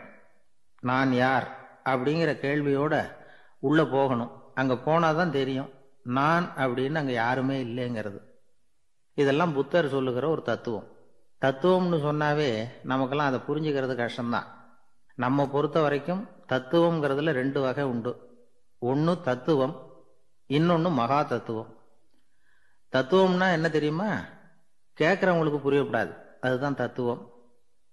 மகா தத்துவம் என்னன்னா சொல்றவங்களுக்கும் புரியப்படாது. அந்த வகையில பார்த்தா இன்று ஒரு தகவலும் ஒரு மகா தத்துவம் தான். ஒரு நாள் காலை நேரம் ஒரு குரு படுக்கையை விட்டு எழுந்திருக்கிறார். உடனே சீடர்களை பார்த்து எல்லாரும் இப்படி வாங்கங்கிறார். எல்லாரும் வர்றாங்க வேகமா. என்னங்க வேணும் உங்களுக்கு அப்படிங்கிற மாதிரி எல்லாரும் குருவை பார்த்தாங்க பயபக்தியோட. குரு அந்த சீடர்களை பார்த்து, இதை பாருங்க, இப்போ நான் ஒரு சிக்கலான விவகாரத்தில் மாட்டிக்கிட்டு இருக்கிறேன், அதை நீங்கள் தீர்த்து வச்சா நல்லதுன்னார். சீடர்களுக்கு ஒன்றும் புரியல. என்ன இது இவர் இப்படி சொல்கிறாரு? நமக்குள்ள எல்லா விவகாரங்களையும் தீர்த்து வைக்கிறவர் நம்ம குருநாதர், அவருடைய விவகாரத்தை நாம் தீர்த்து வைக்கிறதா? ஆச்சரியமாக இருக்குதே, குருநாதருக்கே சிக்கலா அப்படின்னு யோசனை பண்ண ஆரம்பித்தாங்க. இருந்தாலும் ரொம்ப பணிவாக கேட்டாங்க, சுவாமி உங்களுக்கே சிக்கலா? இந்த உலகத்து சிக்கல்களுக்கும் சிரமங்களுக்கும் அப்பாற்பட்டவர் அல்லவா தாங்கள்? அப்படிப்பட்ட உங்களுக்கு சிக்கல்னா அது எப்படி அப்படின்னாங்க. எனக்கு ஏற்பட்டிருக்கிற சிக்கல் அவ்வளவு பெருசு, ரொம்ப பெரிய விவகாரம் அது அப்படின்னார் குரு. கொஞ்சம் விவரமாக சொல்லுங்க அப்படின்னாங்க இவங்க. இப்போ அந்த குரு விவரத்தை சொன்னார். அதாவது நேற்று ராத்திரி நான் ஒரு கனவு கண்டேன். அந்த கனவுல நான் ஒரு பட்டாம்பூச்சியாக மாறிட்டேன். அப்படி மாறி ஒவ்வொரு மலராக பறந்து போய் உட்காந்து தேன் சாப்பிட்டேன் அப்படின்னார். சீடர்கள் இதை கேட்டதும் ரொம்ப திகைச்சு போயிட்டாங்க. என்ன இது, இது ஒரு பெரிய பிரச்சனையா? ஒரு சாதாரண கனவு கண்டதுக்காகவா இந்த காலை வேளையில் நம்மளையெல்லாம் குருநாதர் இவ்வளவு அவசரமாக கூப்பிட்டுருக்கார் அப்படின்னு நினச்சாங்க. இருந்தாலும் கேட்டாங்க, இதில் என்ன சிக்கல் சுவாமி? கனவுங்கிறது எல்லாருக்கும் வரத்தானே செய்யும் அப்படின்னார் ஒரு சீடர். சீடர்களே, பிரச்சனை அது இல்லை.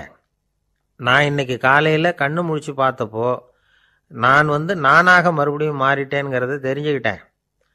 இதில் சிக்கல் என்னன்னா, இப்போ அந்த பட்டாம்பூச்சி தான் நானாக ஆயிட்டதாக கனவு கண்டுகிட்டு இருக்கா அப்படிங்கிறது தான். ஒரு மனுஷன் பட்டாம்பூச்சி ஆகிறதாக கனவு காண முடியுங்கிறப்போ அந்த பட்டாம்பூச்சியும் மனுஷனாக ஆகிறதாக கனவு காண முடியும் இல்லையா? இப்போ எனக்கு யதார்த்த நிலை தெரியணும், எது நிஜம்னு தெரியணும். நேற்று ராத்திரி நான் கண்டது கனவா, அல்லது இது பட்டாம்பூச்சி கண்டுகிட்டு இருக்கிற கனவா? இதுதான் குரு கேட்ட கேள்வி. இதை கேட்டதும் சீடர்கள் ரொம்ப குழம்பி போயிட்டாங்க. சுவாமி, இதுவரைக்கும் நாங்கள் தூங்குறப்ப பார்க்கறது கனவுன்னும் மூழ்கிட்டு இருக்கிறப்ப பார்க்கறது நனவுன்னு நம்பிக்கிட்டு இருக்கிறோம்.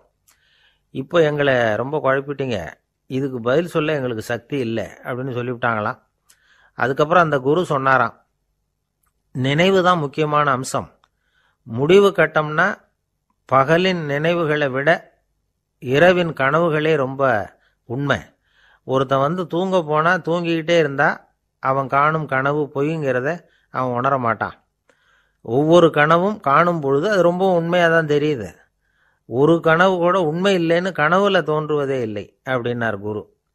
அகில வாழ்வு அத்தனையும் சொற்பனம் கண்டாய் அப்படிங்கிறார் தாயுமானவர். ஆகையினால நம்ம கனவுலேருந்து நாம் என்னைக்கு முழிச்சிக்க போகிறோம் அப்படிங்கிறது தான் ஒரு முக்கியமான கேள்வி. ஒருத்தர் வந்தார், காலில் கட்டோடு வந்தார். என்னங்க காலில் கட்டுன்னு? சார், நேற்று ராத்திரி தூக்கத்தில் எங்கள் வீட்டு கூரையில் ஏணியை சாத்தி வச்சு இறங்கினப்போ வழுக்கி விழுந்து காலை உடச்சிக்கிட்டேன்னார். உங்கள் வீட்டில் தான் ஏணியே கிடையாது சார் அப்படின்னு. உண்மைதான் சார், நான் கீழே விழுந்து முழிச்சுக்கிட்டதுக்கு அப்புறம் தானே ஏணி இல்லைங்கிறது எனக்கு ஞாபகம் வந்தது அப்படின்னார்.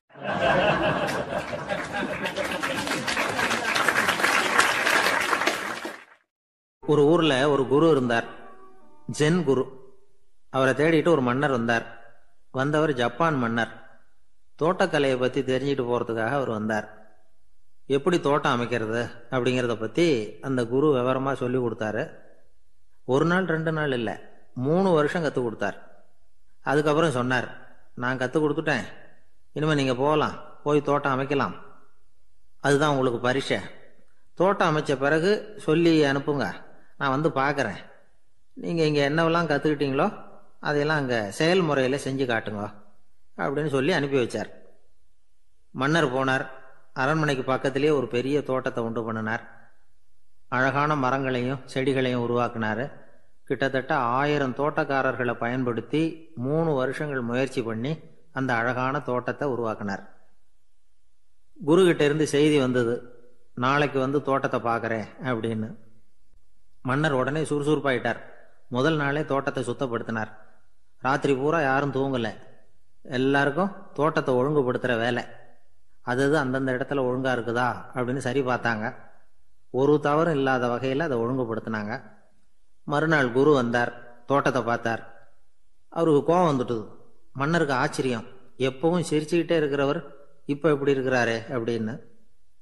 மெதுவாக குரு கிட்ட போய், எல்லாம் சரியாக தானே இருக்குது அப்படின்னார்.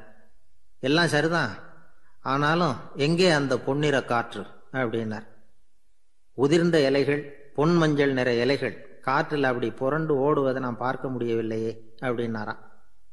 அது இல்லாமல் இந்த தோட்டம் உயிரோட்டம் உள்ளதாக இருக்காது, இதில் பாடல் இல்லை, ஆடல் இல்லை, அதெல்லாம் இல்லாமல் இந்த தோட்டம் ரொம்பவும் செயற்கையாக தெரியுதேன்னாராம்.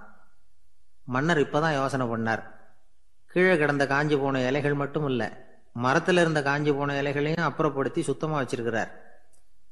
இறப்பும் வாழ்க்கையினுடைய ஒரு பகுதி தான். மரணம்ங்கிறது வாழ்க்கைக்கு எதிரானது அல்ல, அதை நிரப்பும் ஒரு பகுதி தான் அது. மரணம் இல்லையில் வாழ்க்கையே இல்லை அப்படிங்கிறது பெரியவங்க கருத்து. இப்போ அந்த தோட்டம் அழகாக தான் இருக்குது, இருந்தாலும் அது ஒரு ஓவியம் மாதிரி உயிர் இல்லாமல் இருக்கு. குரு ஒரு வாளியை கையில் எடுத்துக்கிட்டார். தோட்டத்தை விட்டு வெளியில் போனார். ஏற்கனவே வீசி எறிந்த அந்த சருகுகளை எல்லாம் அள்ளி கொண்டுகிட்டு வந்தார். உள்ள எல்லா இடங்கள்லையும் அதை வீசினார். உடனே காற்று அந்த காய்ந்த சருகுகளையும் பழுத்த இலைகளையும் அசைக்க ஆரம்பிச்சுட்டுது. இப்போ அங்கே சலசல சத்தம், சங்கீதம், இலைகளின் நடனம். ஓவியம் மாதிரி இருந்த அந்த தோட்டத்துக்கு இப்போ உயிர் வந்துட்டுது. இதுதான் அந்த பொன்னான காற்று அப்படின்னாராம் குரு. மன்னருக்கு புரிஞ்சுது. மிகப்பெரிய ஜென் கேள்வி ஒன்று உண்டு. உம்மான் அப்படிங்கிற ஒரு பெரிய குருவை பார்த்து துறவி ஒருத்தர் கேட்டாராம், இலைகள் எல்லாம் கீழே விழுந்து மரங்கள் மொட்டையாக இருக்கும் பொழுது என்ன நடக்கும்? இதுதான் கேள்வி. இதுக்கு உம்மான் சொன்ன பதில் பொன்னான காற்று, தி கோல்டன் விண்ட் அப்படின்னாராம். இதுக்கு என்ன விளக்கம்னா, உன்னுடைய எண்ணங்கள் எல்லாம் உன்னுடைய மனசிலிருந்து கீழே விழுந்து உனது உள்ளுணர்வானது மொட்டையாக நிற்கும் நிலைதான் அது. உனது வேர்களின் அருகில் காற்று வீசுகிறது. எல்லா எண்ணங்களும் உன்னிலிருந்து வெகு தூரத்துக்கு புரண்டு கொண்டே சென்று விடுகிறது. நீ அவற்றை கடந்து விட்டால் நீ அவைகளுக்கெல்லாம் மேலெழுந்து கீழே பார்ப்பவனைப் போல நிற்க ஆரம்பித்து விடுவாய். அதுதான் தியானம் என்பது அப்படின்னு சொல்றாங்க. தியானம்ங்கிறது எண்ணத்துக்கு எதிரானது இல்லை. தியானம்ங்கிறது எண்ணங்களை கடந்து செல்வது தான். அதுக்கப்புறம் நாம பொன்னிற காற்றுல ஆட ஆரம்பிச்சிருவோம். இதுதான் பெரியவர்கள் சொல்றது. என்கிட்ட ஒருத்தர் தோட்டம் அமைக்கணும்னு யோசனை கேட்டு வந்தார். எல்லாம் சொல்லி கொடுத்தேன். செடிகள்லாம் செழிப்பாக வளரணும்னா வேர் காயாமல் பார்த்துக்குங்க, தினமும் தண்ணி விடுங்க அப்படின்னு சொல்லி அனுப்பி வச்சேன். 1 மாதம் கழிச்சு அவர் தோட்டத்தை பார்க்கறதுக்காக போனேன். போய் பார்த்தா எல்லா செடியும் வாடி கிடக்குது. என்னங்க இப்படி பண்ணிவிட்டீங்கன்னு. நீங்கள் சொன்னபடி தான் செஞ்சேன்னார். என்ன செஞ்சீங்கன்னு கேட்டேன். வேறு காயாமல் பார்த்துக்க சொன்னீங்க, தினமும் ஒரு தடவை எல்லா செடியையும் ஒவ்வொன்றா பிடுங்கி பார்த்து வேறு காயாமல் இருக்கா அப்படின்னு பார்த்துட்டு அதுக்கப்புறம் தண்ணி பாய்ச்சினேன், அவ்வளவுதான் அப்படின்னார். கடற்கரை ஓரமாக ஒரு பெரியவர் கையால் மணலை கீறிக்கிட்டே உட்காந்துருக்கிறார். என்னத்தையும் தேடிட்டு இருக்கிறது மாதிரி தெரிஞ்சுது. மெதுவாக கிட்டத்தில் போய் என்னத்தை தேடிட்டு இருக்கிறீங்க அப்படின்னு கேட்டோம். அவர் சாவகாசமாக நிமிந்து பார்த்து நிம்மதியை தேடிட்டு இருக்கிறேன்னார். நாங்கள் ஒரு மாதிரி ஆகிட்டோம். இருந்தாலும் சமாளிச்சுக்கிட்டு, சார் மணலில் கிழிஞ்சல் தான் கிடைக்கும், நிம்மதி கிடைக்காது அப்படின்னோம். சரி, இன்னைக்கு வசமா நம்மகிட்ட ஒரு ஆள் மாட்டிக்கிட்டார் அப்படின்னு நினச்சி அவர் பக்கமாக போய் உட்காந்துக்கிட்டு கதை சொல்ல ஆரம்பிச்சிட்டோம். ஒரு பெரிய மன்னர் இருந்தார். அவருக்கு எல்லா வசதியும் இருந்தது. இருந்தாலும் ஒரே ஒரு குறை. அது என்னன்னா நிம்மதி இல்லைங்கிற குறை. அரண்மனையில் தினமும் கலை நிகழ்ச்சி, நாட்டியம் எல்லாம் நடந்துக்கிட்டு தான் இருந்தது. இருந்தாலும் நிம்மதி இல்லை. சரி, நிம்மதி எங்கே கிடைக்கும் அப்படின்னு தேட ஆரம்பித்தார். உடனே அதுக்கான முயற்சிகளில் தீவிரமாக இறங்கினார். நாட்டில் உள்ள தத்துவ மேதைகளை எல்லாம் கூப்பிட்டுக்கிட்டு வர சொன்னார். எல்லாரும் வந்து சேர்ந்தாங்க. அவங்கள பார்த்து நிம்மதி எங்கே இருக்குது அப்படின்னு விசாரித்தார். அவங்களுக்கு அது தெரிஞ்சால் ஏன் இப்படி ராஜா முன்னாடி வந்து நின்றுட்டு இருக்க போகிறாங்க? ராஜாவோட கேள்விக்கு ஒவ்வொருத்தரும் ஒவ்வொரு மாதிரி விளக்கம் கொடுக்க ஆரம்பிச்சிட்டாங்க. எந்த பதிலும் ராஜாவுக்கு திருப்தி அளிக்கக்கூடிய அளவுக்கு இல்லை. சரி, போயிட்டு வாங்கன்னு சொல்லி அவங்களெல்லாம் அனுப்பி வச்சுட்டார். ஒரு நாள் அவர் மாளிகையில் உப்பரிகையில் நின்றுக்கிட்டு இருக்கிறார். அந்த சமயத்தில் தெருவில் ஒரு பிச்சைக்காரன் ரொம்ப உல்லாசமாக பாட்டு பாடிக்கிட்டே போய்கிட்டு இருக்கிறான். குரலில் ஒரு சந்தோஷம், நடையில் ஒரு மிடுக்கு. அவங்ககிட்ட கொஞ்சம் கூட கவலை இருக்கிறதா தெரியல. உடனே ராஜா அதை பார்த்தார். ஏவலாளிகளை கைதட்டி கூப்பிட்டார். உடனே ஓடி போய் அந்த பிச்சைக்காரனை இங்கே அழைச்சிட்டு வாங்கன்னு உத்தரவு போட்டார். இவங்க உடனே ஓடி போய் அவனை கூப்பிட்டாங்க. அரண்மனைக்கு வாழ்ந்தாங்க. அவன் வரல. அரண்மனைக்குள்ளே அடி எடுத்து வைக்க மாட்டேன்னு சொல்லிவிட்டான். ராஜா கிட்ட விஷயத்தை சொன்னாங்க. அவருக்கு ரொம்ப ஆச்சரியம், இப்படி ஒரு ஆள் இருக்கிறானா அப்படின்னு. சரி, அவன் என்னதான் சொல்கிறான் அப்படின்னு விசாரித்தார். இவங்க மறுபடியும் தெருவுக்கு போய் கேட்டாங்க. என்னை பார்க்கணும்னா ராஜா விருப்பப்பட்டார்னா அவரை வேணும்னா இங்கே வர சொல்லுங்க அப்படின்னு சொல்லிவிட்டான். அதை ராஜா கிட்ட சொன்னாங்க. அவருக்கு கோபம் வரல. இவ்வளவு சுதந்திர உணர்வோடு இருக்கிறவன் சாதாரண ஆளாக இருக்க முடியாது அப்படின்னு நினைச்சார். உடனே கிடுகிடுன்னு இறங்கி தெருவுக்கு வந்தார். பிச்சைக்காரங்கிட்ட போனார். நீ கவலைப்படாமல் சந்தோஷமாக பாடிக்கிட்டு போறியே, அது எப்படி முடியுது உன்னால அப்படின்னு கேட்டார். ஏன் அப்படி கேட்குறீங்கன்னு அவன், அதுக்கு இல்லை, எனக்கு அரண்மனையில் எவ்வளவோ சுகபோகங்கள்லாம் இருக்குது, இருந்தாலும் நிம்மதி இல்லை. இது ஏன்னு எனக்கு தெரியல. இந்த தேசத்தில் உள்ள அறிஞர்களை எல்லாம் கூப்பிட்டு கேட்டு பார்த்துட்டேன், அவங்களுக்கும் தெரியல. உன்னை கேட்டால் தெரியும்னு நினச்சேன், அதனால தான் சந்திக்கிறதுக்கு ஆசைப்பட்டேன். ஆனால் நீ வரமாட்டேன்னு விட்டியே அப்படின்னார். பிச்சைக்காரன் கடகடன்னு சிரிக்க ஆரம்பிச்சிட்டான். மகிழ்ச்சிக்கும் உங்களுக்கும் தடையா இருக்கிறது இந்த மாளிகை தான். இதை விட்டுட்டு வெளியில வந்துட்டா நிம்மதி தேடிட்டு வந்துடும்னா. நான் அரசன், எனக்குன்னு கடமைகள் இருக்கு, அதையெல்லாம் விட்டுட்டு எப்படி வர முடியும்னார் ராஜா.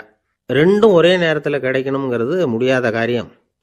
உங்க சுகபோகத்துக்கு விலையாதான் உங்க நிம்மதியை கொடுத்துக்கிட்டு இருக்கிறீங்க. என்ன பாருங்க, என்கிட்ட எதுவும் இல்லை, அதனால எதுவும் போயிடுமோங்கிற பயமும் இல்லை, நிம்மதியா இருக்கிறேன் அப்படின்னா அவன். ராஜா உடனே சந்தோஷப்பட்டு தன்னுடைய மேலங்கியை எடுத்து அவனுக்கு பரிசா கொடுத்தாரான். அவன் சிரிச்சுக்கிட்டே அதை வாங்க மாட்டேன்னு விட்டானான். இதை நீங்க எனக்கு கொடுக்கறதுனால எந்த பயனும் இல்லை, அதே நேரத்தில் அதை வாங்கிக்கிட்டேன்னா அடுத்த வினாடியிலிருந்து அதை எப்படி காப்பாத்துறதுங்கிற கவலை எனக்கு சேர்ந்துடும், அப்புறம் தூக்கம் வராது, நிம்மதி போயிடும் அப்படின்னு நானான். சொல்லிவிட்டு அவன் பாட்டுக்கு சந்தோஷமா பாடிக்கிட்டே போயிட்டான். நிம்மதி எங்க இருக்குங்கிறதையும் ராஜா தெரிஞ்சுக்கிட்டார். அந்த இடத்துக்கு தன்னால போக முடியாதுங்கிறதையும் அவர் புரிஞ்சுக்கிட்டார். இப்படி இந்த கதையை அந்த கடற்கரையில் மணலை கீறிக்கிட்டே உட்காந்துருந்தார அந்த பெரியவர்கிட்ட சொல்லி முடித்தோம். அவர் முகத்தில் ஒரு தெளிவு தெரிஞ்சுது. எங்களை நிமிர்ந்து பார்த்தார். ரொம்ப நன்றிங்க, இப்போ எனக்கு தெரிஞ்சு போச்சு, நிம்மதி வேணும்னா அதுக்கு என்ன பண்ணணும்னு இப்போ நல்லா புரிஞ்சுக்கிட்டேன் அப்படின்னார். என்ன புரிஞ்சுக்கிட்டீங்கன்னு கேட்டோம். இனிமே இந்த பக்கம் வந்தால் உங்கள் கண்ணில் படாத இடமா பார்த்து உட்காரணும்னு புரிஞ்சுக்கிட்டேன் அப்படின்னார்.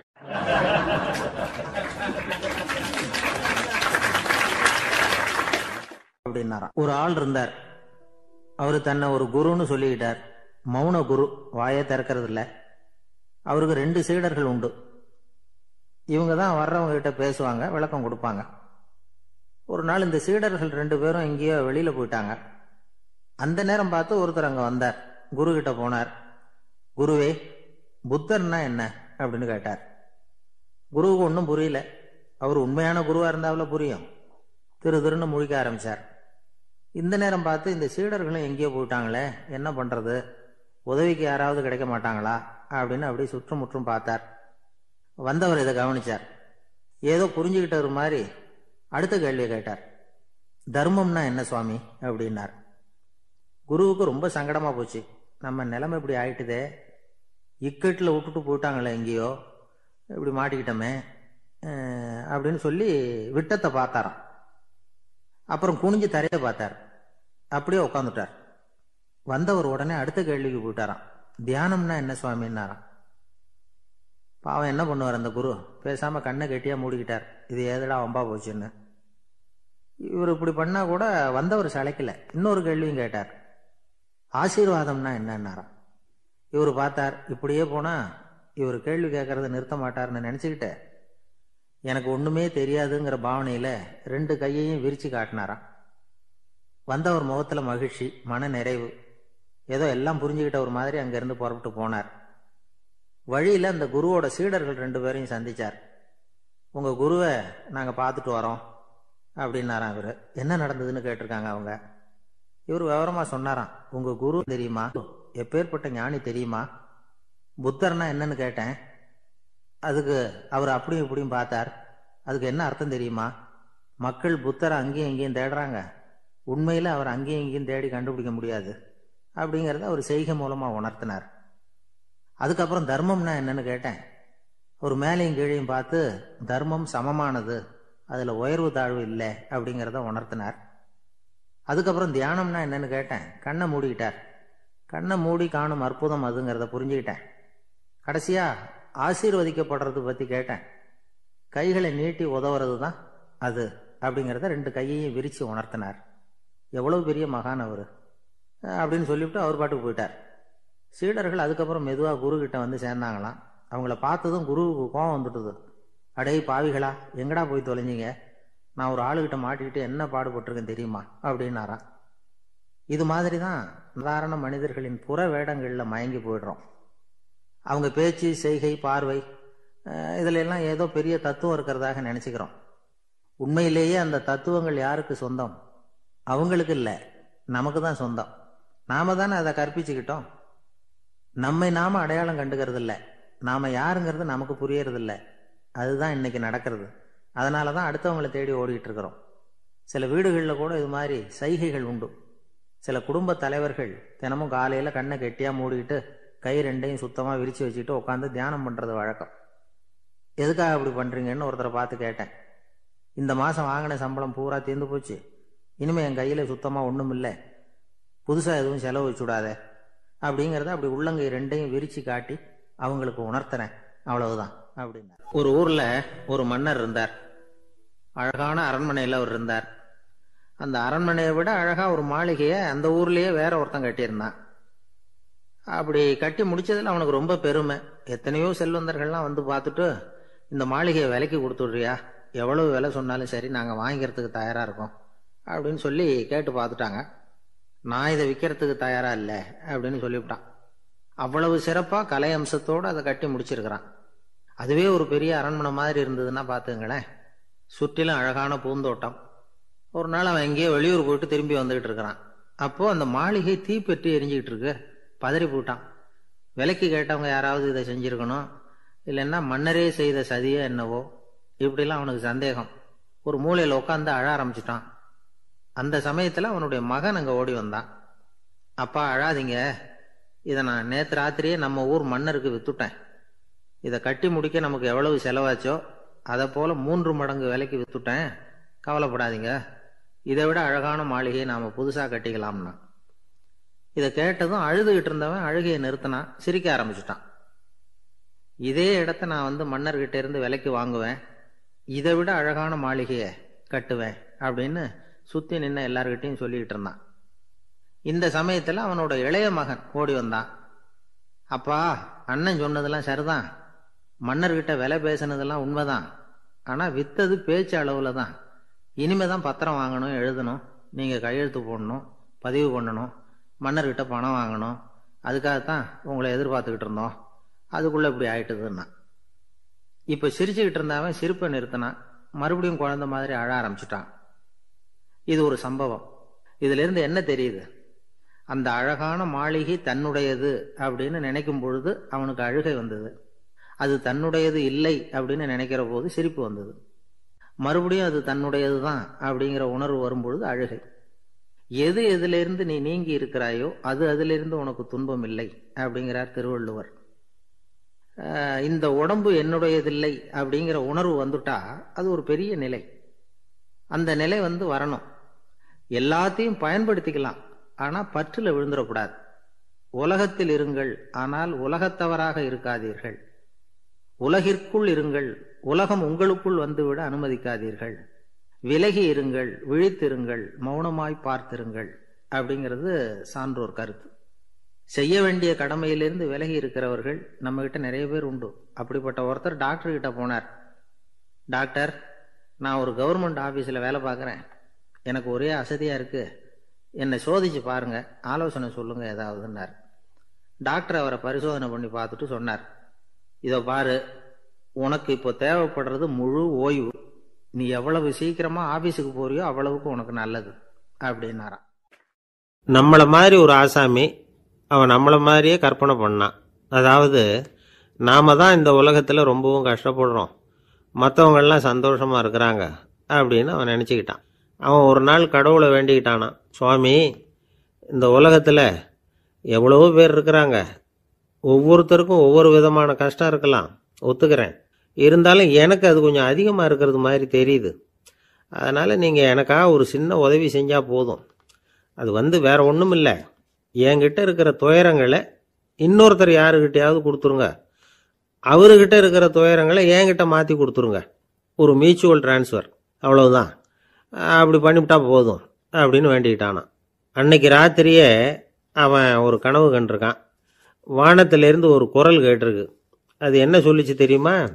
ஏ ஜனங்களே, எல்லாரும் அவங்கவுங்க கஷ்டங்களை ஒரு பையில் போட்டு எடுத்துக்குங்க. அப்படி எடுத்துக்கிட்டு நேராக இந்த ஊர் எல்லையில் இருக்கிற கோயிலுக்கு சேருங்க அப்படின்னு அந்த குரல். ஆஹா, கடவுள் நம்ம பிரார்த்தனைக்கு செவி சாய்ச்சுட்டார் அப்படின்னு சந்தோஷப்பட்டான் இவன். உடனே என்ன பண்ணான்? தன்கிட்ட இருந்த கஷ்டத்தையெல்லாம் ஒரு சாக்கு பையில் போட்டு எடுத்துக்கிட்டான். வீட்டை விட்டு வெளியில் வந்தான். தெருவில் இறங்கி நடக்கிறான். அங்கே பார்த்தா ஏகப்பட்ட பேர் ஆளுக்கு ஒரு பையை தூக்கிக்கிட்டு கோயிலுக்கு போய்கிட்டு இருக்கிறாங்க. சில பேர் மூட்டையாக கட்டி தலையில் சுமந்துக்கிட்டு போய்கிட்டு இருக்கிறாங்க. இவன் பார்த்தான்.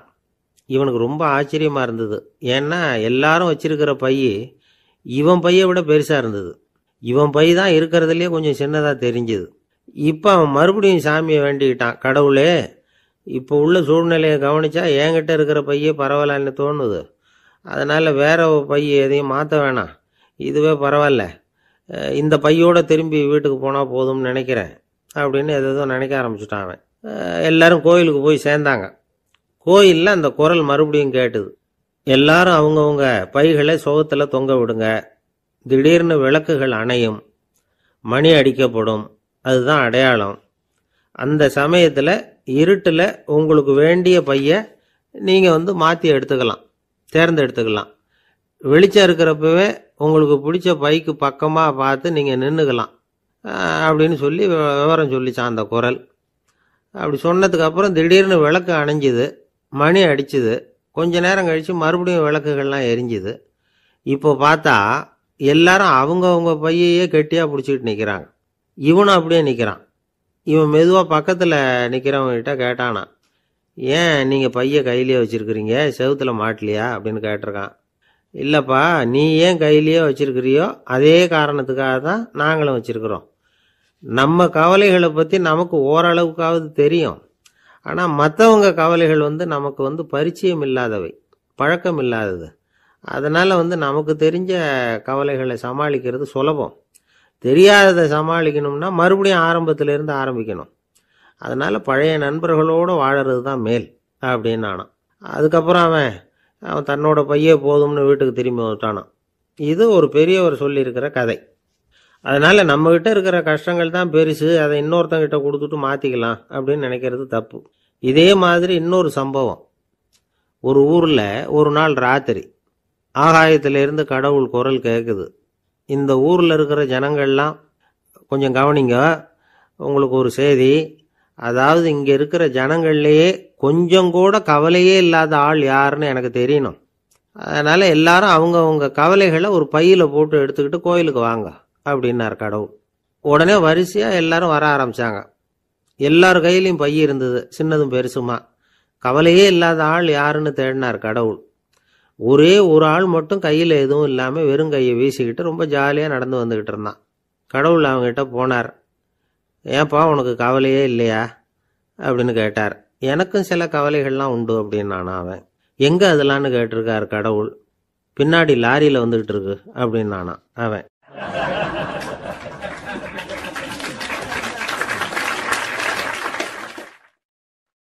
இப்போ மேலே எனக்கு அளவு கடந்த அன்பு அப்படின்னு யாராவது சொன்னா அதை அலட்சியமாக நினச்சிடக்கூடாது.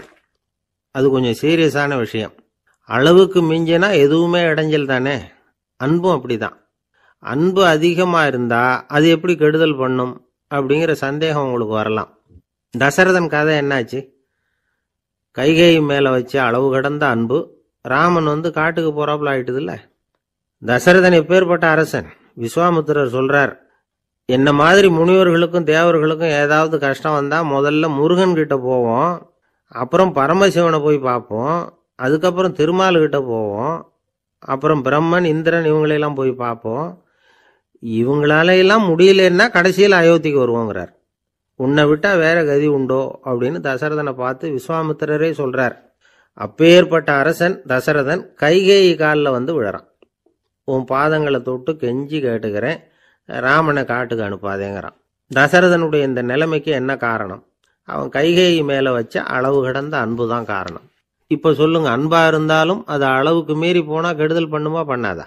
அது மட்டும் இல்லை, அளவு கடந்த அன்பு நீதிக்கும் நியாயத்துக்கும் புறம்பான காரியங்களையும் செய்ய வச்சிரும். தசரதன் மிகச்சிறந்த நீதிமான், தர்மத்துக்கு விரோதமாக ஒரு காரியமும் செய்யாதவன். அப்பேற்பட்டவன் தன்னுடைய மனைவியை பார்த்து என்ன சொல்றான் தெரியுமா? உனக்காக நான் என்ன செய்யணும்னு சொல்லு செய்கிறேன், ஒரு குற்றமும் செய்யாத ஒருத்தனை கொல்லணுமா கொல்றேன், மரண தண்டனை விதிக்கப்பட்ட ஒருத்தனை விடுதலை செய்ய சொல்றியா செய்கிறேன், எந்த பிச்சைக்காரனையாவது கோடீஸ்வரனாக சொல்றியா ஆக்குறேன், அல்லது கோடீஸ்வரனை பிச்சைக்காரன் ஆக்கணுமா ஆக்குறேன் அப்படிங்கிறான். நீதிக்கு விரோதமான இந்த பாவங்களை செய்யறதுக்கு அப்பேற்பட்ட அரசன் எப்படி துணிஞ்சான்? மனைவி பேரில் வச்ச அளவு கடந்த அன்பு தான் காரணம். திரிசூலம், வஜ்ராயுதம், வாள் இதுகளால் தாக்கப்பட்டா கூட அதையெல்லாம் கொஞ்சம் கூட லட்சியம் பண்ணாத ஒருத்தன் காமதேவனுடைய மலர் அம்புகள் தாக்குனா அதை அவனால் தாக்கு பிடிக்க முடியல, விழுந்துடுறான். காமதேவனுக்குள்ள மகிமையே அதுதாங்கிறார் துளசிதாசர். அதனால தான் பெரியவங்கள்லாம் என்ன சொல்கிறாங்கன்னா, எதையும் அளவுக்கு மீறி செய்யாதேங்கிறாங்க. அப்பா, அம்மா, மனைவி, மக்கள் எல்லார் பேர்லேயும் அன்பு அவசியம்தான். ஆனால் அந்த அன்பு அறிவுக்கு புறம்பாக இருக்கக்கூடாது, அளவுக்கு மீறி இருக்கக்கூடாது. அப்போ தான் வாழ்க்கை சுகமாக இருக்கும். இல்லைன்னா அவஸ்தை தான். அளவுக்கு மீறின அன்புங்கிறது புரியுது, அது சரி. அறிவுக்கு புறம்பான அன்புங்கிறது எப்படி? ஒரு தாய்க்கு ஜலதோஷம் அல்லது ஏதோ ஒரு தொற்று நோயின்னு வச்சுங்களேன். அந்த அம்மாவுக்கு தன்னுடைய குழந்தை பேரில் அளவு கடந்த அன்பு. தனக்கு நோய் இருக்கு, அது அடுத்தவங்களுக்கு தொற்றக்கூடியது அப்படின்னு தெரிஞ்சிருந்தோம் அன்பை காட்டுறதுக்காக அந்த குழந்தைக்கு முத்தம் கொடுக்குறேன்னு தூக்கி வச்சுக்கிட்டு கொஞ்சம் ஆரம்பிச்சதுன்னு வச்சுக்கோங்க, அது நல்லா இருக்குமா? இதுதான் அறிவுக்கு புறம்பான அன்புங்கிறது. அது மாதிரி விலங்குகள்கிட்ட அன்பாயிருன்னு சொல்கிறோம். அதுக்காக புலிக்கு முத்தம் கொடுக்க முடியுமா? அப்படி கொடுத்தா அது அறிவுக்கு புறம்பான அன்பு. அதனால் அன்பு கூட அறிவுபூர்வமாக இருக்கணும் அப்படிங்கிறத இன்னைக்கு தகவல் மூலமாக நாம் புரிஞ்சுக்கணும். இந்த காலத்து காதலன் தன்னுடைய காதலிகிட்ட சொன்னானாம், இதை பாரு, உன் பேரில் எனக்கு அளவு கடந்த அன்பு, உனக்காக என்ன செய்யணும் சொல்லு செய்கிறேன், நெருப்பில் நடக்கணுமா நடக்கிறேன், நீரில் குதிக்கணுமா குதிக்கிறேன், உயிரையே கொடுக்கணுமா கொடுக்குறேன் அப்படின்னா. சரி, வர்றேன் ஞாயிற்றுக்கிழமை சாயந்தரம் 6 மணிக்கு இதே இடத்துக்கு வாங்க அப்படின்னு அந்த பொண்ணு. இவன் கொஞ்சம் யோசனை பண்ணி பார்த்துட்டு, அன்னைக்கு மழை பெய்யாமல் இருந்தால் வந்துடுறேன் அப்படின்னானா. ஒரு ஆள் வேகமாக நடந்து போய்கிட்டு இருந்தான். அவன் வேகமாக நடக்கிறதுக்கு காரணம் வெயில் காலம், காலில் செருப்பு இல்லை, மணல் பாதை, அதுதான் வேகம். காலில் செருப்பும் இல்லாமல் கையில் குடையும் இல்லாமல் அந்த ஆள் வெயிலில் நடந்து போய்கிட்டு இருக்கிறான். அந்த சமயத்தில் இன்னொருத்தன் குதிரை மேலே ஏறி அந்த வழியாக வந்துக்கிட்டு இருக்கிறான். அவன் காலில் செருப்பும் இருந்தது, கையில் குடையும் இருந்தது. நடந்து போய்கிட்டு இருந்தவன் அந்த குதிரை ஆசாமியை பார்த்து கேட்டான், ஐயா, நீங்களும் குதிரை மேலே உட்காந்துக்கிட்டு போய்கிட்டு இருக்கிறீங்க, அப்படி இருக்கிறப்போ உங்களுக்கு அந்த செருப்பு என்னத்துக்கு? அதை எனக்கு கொடுத்து உதவலாமே அப்படின்னா. குதிரை மேலே உட்காந்துருந்தவன் யோசனை பண்ணி பார்த்தான், இவன் சொல்கிறது நியாயம்தானே அப்படின்னு சொல்லி தன்னுடைய செருப்பை கழட்டி அந்த வழிப்போக்கனுக்கு கொடுத்துட்டான். ரொம்ப நல்லதுங்க அப்படின்னு சொல்லி இவன் அதை வாங்கி காலில் மாட்டிக்கிட்டான். அதுக்கப்புறம் மறுபடியும் இவன் ஆரம்பிச்சான், ஐயா நீங்கள் குதிரையில் போகிறதுனால போக வேண்டிய இடத்துக்கு வேகமாக போய் சேர்ந்துருவீங்க. அதனால் உங்கள் கையில் அந்த குடை என்னத்துக்கு? நான் நடந்து போயிட்டு இருக்கிறவன், ரொம்ப நேரம் நடக்க வேண்டியிருக்கும் இந்த வெயிலில். அதனால் அந்த குடையையும் எனக்கு கொடுங்களேன் அப்படின்னா. குதிரை வீரன் யோசனை பண்ணி பார்த்தான், இதுவும் நியாயம்தானே அப்படின்னு அவனுக்கு தோணுச்சு. உடனே இறக்கப்பட்டு தன் காலில் இருந்த செருப்பை கொடுத்தது மாதிரியே தன் கையில் இருந்த கொடையையும் இவங்கிட்ட கொடுத்துட்டான். அதுக்கப்புறம் அவன் நிம்மதியாக புறப்பட்டான். இப்போ மறுபடியும் கை தட்டி அவனை நிறுத்தினான். கீழே நின்றுட்டு இருந்தவன், என்னப்பா ஏன் என்ன நிறுத்தினேன், இன்னும் ஏதாவது வேணுமா உனக்கு அப்படின்னா குதிரையில் இருந்தவன். இவன் மெதுவாக வாயை திறந்து, அந்த குதிரையையும் என்கிட்ட கொடுத்துருங்களேன்னா. அந்த குதிரை வீரன் இப்போ ஒரு கணம் யோசனை பண்ணி பார்த்தான். உடனே என்ன பண்ணான் தெரியுமா? தன்கிட்ட இருந்த குதிரை சவுக்கை எடுத்தான். குதிரை சவுக்கால அந்த ஆளை வாங்குன்னு வீசி தள்ளிவிட்டான். இவ்வளவு சவுக்கடியும் வாங்கிக்கிட்டு இந்த ஆள் என்ன பண்ணான் தெரியுமா? சிரிக்கிறான். அடி வாங்கிட்டு யாராவது சிரிப்பாங்களா? குதிரை வீரனுக்கு ஒன்றும் புரியல. என்னப்பா அது, ஏன் இப்படி அடி வாங்கிட்டு இப்படி சிரிக்கிறியே அப்படின்னு கேட்டான். இப்போ அந்த வழிப்போக்கன் சொல்கிறான், ஐயா நான் இப்படி சிரிக்கிறதுக்கு காரணம் இருக்கு. இப்படி குதிரை கேட்டு உங்ககிட்ட அடி வாங்கலைன்னு வச்சுக்கோங்க, என் உயிர் உள்ள வரைக்கும் மனசில் ஒரு தவிப்பு இருந்துக்கிட்டே இருக்கும். செருப்பையும் கொடையையும் கேட்ட உடனே கொடுத்தவன் குதிரையையும் கேட்டிருந்தா கொடுத்துருப்பானோ அப்படிங்கிற பேராசையில் ஏங்கிக்கிட்டே இருந்திருப்பேன். இப்போ உங்ககிட்ட அடி வாங்கின பிறகு என்னுடைய அந்த சந்தேகம் தீர்ந்து போச்சு. என்னுடைய ஆசைக்கு எல்லை எது அப்படிங்கிறத எனக்கு புரிஞ்சுட்டுது அப்படின்னு சொல்லிவிட்டு அவன் நடக்க ஆரம்பிச்சுட்டானான். ஆசைக்கும் எல்லை உண்டு அப்படிங்கிறத விளக்கறதுக்காக வாரியார் சுவாமிகள் சொல்ற கதை இது. இந்த காலத்திலயும் ஒருத்தன் அது மாதிரி கொடை செருப்போட குதிரையில போய்கிட்டு இருந்தான். எதிரில் நடந்து வந்தவன், ஐயா உங்க கொடையை எனக்கு கொடுங்களேன்னு கேட்டான். உடனே அவன் குதிரையிலேருந்து கீழே குதிச்சு அவனை சாட்டையால் அடிக்க ஆரம்பிச்சுட்டான். இன்னொருத்தர் அந்த வழியா வந்தவர் இதை பார்த்தார். ஏன்பா அவன் கேட்டான், உன்னால முடியலன்னா இல்லைன்னு சொல்லிட வேண்டியது தானே, அதுக்காக ஏன் இப்படி அவனை போட்டு அடிக்கிறேன்னு கேட்டார். உங்களுக்கு விவரம் புரியாது சார், காலம் ரொம்ப கெட்டு போச்சு. கேட்டதை கொடுத்தேன்னு வச்சுக்கோங்க, இந்த குதிரையே என்னோடது, அவன் திருடிக்கிட்டு போறான் அப்படின்னு என் பேரில் புகார் கொடுக்க ஆரம்பிச்சிருவான் சார் அப்படின்னா. அது எப்படி அவ்வளவு உறுதியா சொல்றேன்னு கேட்டார் அவரு. ஏற்கனவே அது மாதிரி ஒருத்தன் பேரில் புகார் கொடுத்துட்டு தான் இந்த குதிரையை நான் தள்ளிட்டு வந்துகிட்டு இருக்கிறேன் அப்படி. இன்பம் துன்பம் இது ரெண்டும் சேர்ந்தது தான் வாழ்க்கை. இது எல்லாரும் சொல்லிட்டு இருக்கிற ஒரு உண்மை. அது சரி, இது ரெண்டும் வர்றதுக்கு என்ன காரணம்? துறவி ஒருத்தர் யோசிச்சு பார்த்திருக்கார். இன்ப துன்பம் தோன்றுவதற்கு முக்கியமாக 6 காரணங்கள் உண்டு அப்படிங்கிறார் அவர். அது என்னங்கிறத நாமளும் தெரிஞ்சு வச்சுக்குவோமே. இப்போ முதல் காரணம் சுயநலம். ஒரு தாயார் தன்னுடைய சுயநலம் கருதி தன்னுடைய மகன் இன்பமாக இருக்கணும்னு ஆசைப்படுறாங்க. மகனும் அப்படியே ஆசைப்படுறான். அதனால் தாயாரின் இன்ப துன்பங்களை பார்த்துட்டு மகனும் இன்ப துன்பம் அடையிறான். அந்த அம்மாவுக்கும் அதே நிலைமை தான். 2வது காரணம் உறவு. நான் துறவியான பிறகு கூட உறவுங்கிற காரணத்தினால தான் தாயாருடைய சுக துக்கங்களை கண்டு நானும் சுக துக்கம் அடைகிறேன். என் தாயாருடைய நிலைமையும் இதுதான் அப்படிங்கிறார் ஒரு துறவி. 3வது காரணம் என்னன்னா அறிமுகம். எனக்கு அறிமுகமான ஒருத்தரை ரயில் நிலையத்தில் சந்திக்கிறேன். அவர் தன்னுடைய பணப்பையை எங்கேயோ தொலைச்சிவிட்டு வருத்தப்பட்டு இருக்கிறார். நானும் வருத்தப்படுறேன். அந்த சமயத்தில் யாரோ ஒருத்தர் இதுதானே அவங்க பணப்பை அப்படின்னு சொல்லி கொண்டாந்து நீட்டுறார். பணப்பையை தொலைச்சவர் சந்தோஷப்படுறார், நானும் சந்தோஷப்படுறேன். இது அந்த துறவி சொல்ற அனுபவம். 4வது காரணம் என்னன்னா கருணை. எனக்கு முன்னே பின்னே தெரியாத ஒருத்தனை யாரோ ஒருத்தன் அடிச்சு காயப்படுத்தி போடுறான். கருணை காரணமா நான் அதுக்காக துக்கப்படுறேன். 5வது காரணம் எதையும் நம்புறது.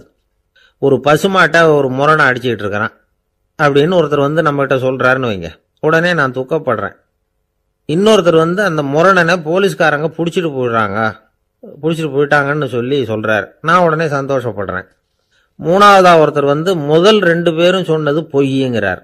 அப்போ நான் இன்ப துன்பம் ரெண்டுமே இல்லாமல் நிம்மதியாக இருக்கிறேன். இது ஒரு விதம். அடுத்தது 6வது காரணம் என்னன்னா தன்மயமாகுதல். ஒரு நாவல் படிச்சுக்கிட்டு இருக்கிறோம், அதில் வர்ற பாத்திரங்களோட நாம் ஒன்றி போயிடுறோம். அதில் வர்ற பாத்திரங்கள் சிரிச்சுதுன்னா நாமளும் சிரிக்கிறோம், அது அழுதுன்னா நாமளும் அழறோம்.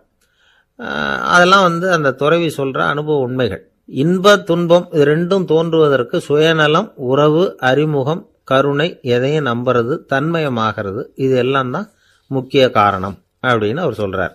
ஆக கூடி ஒட்டு மொத்தமா யோசனை பண்ணி பார்த்தா பிற பொருள்கள் மீது பற்றுதல் காரணமாக தான் நாம் இன்ப துன்பம் அடையிறோம் அப்படிங்கிறத புரிஞ்சுக்க முடியுது. மனுஷன் இன்ப துன்பம் அடையிறதுக்கு 7வது காரணம் கூட ஒன்று உண்டு அப்படின்னு சொல்லிகிட்டே வந்தார் ஒருத்தர். அது என்ன அப்படின்னு கேட்டோம். அதுதான் சார் இந்த நீங்கள் சொல்லிட்டு வர்ற இன்று ஒரு தகவல்னார். எப்படி சொல்கிறீங்கன்னு கேட்டோம். இன்று ஒரு தகவல் கேட்க ஆரம்பிக்கிறப்போ மனசில் இன்பம், ஆரம்பித்த உடனே இது ஏற்கனவே கேட்ட சமாச்சாரமாச்சே அப்படின்னு நினைக்கிறப்போ துன்பம் அப்படின்னு அதுக்கு ஒரு விளக்கம் கொடுத்தார் அவர்.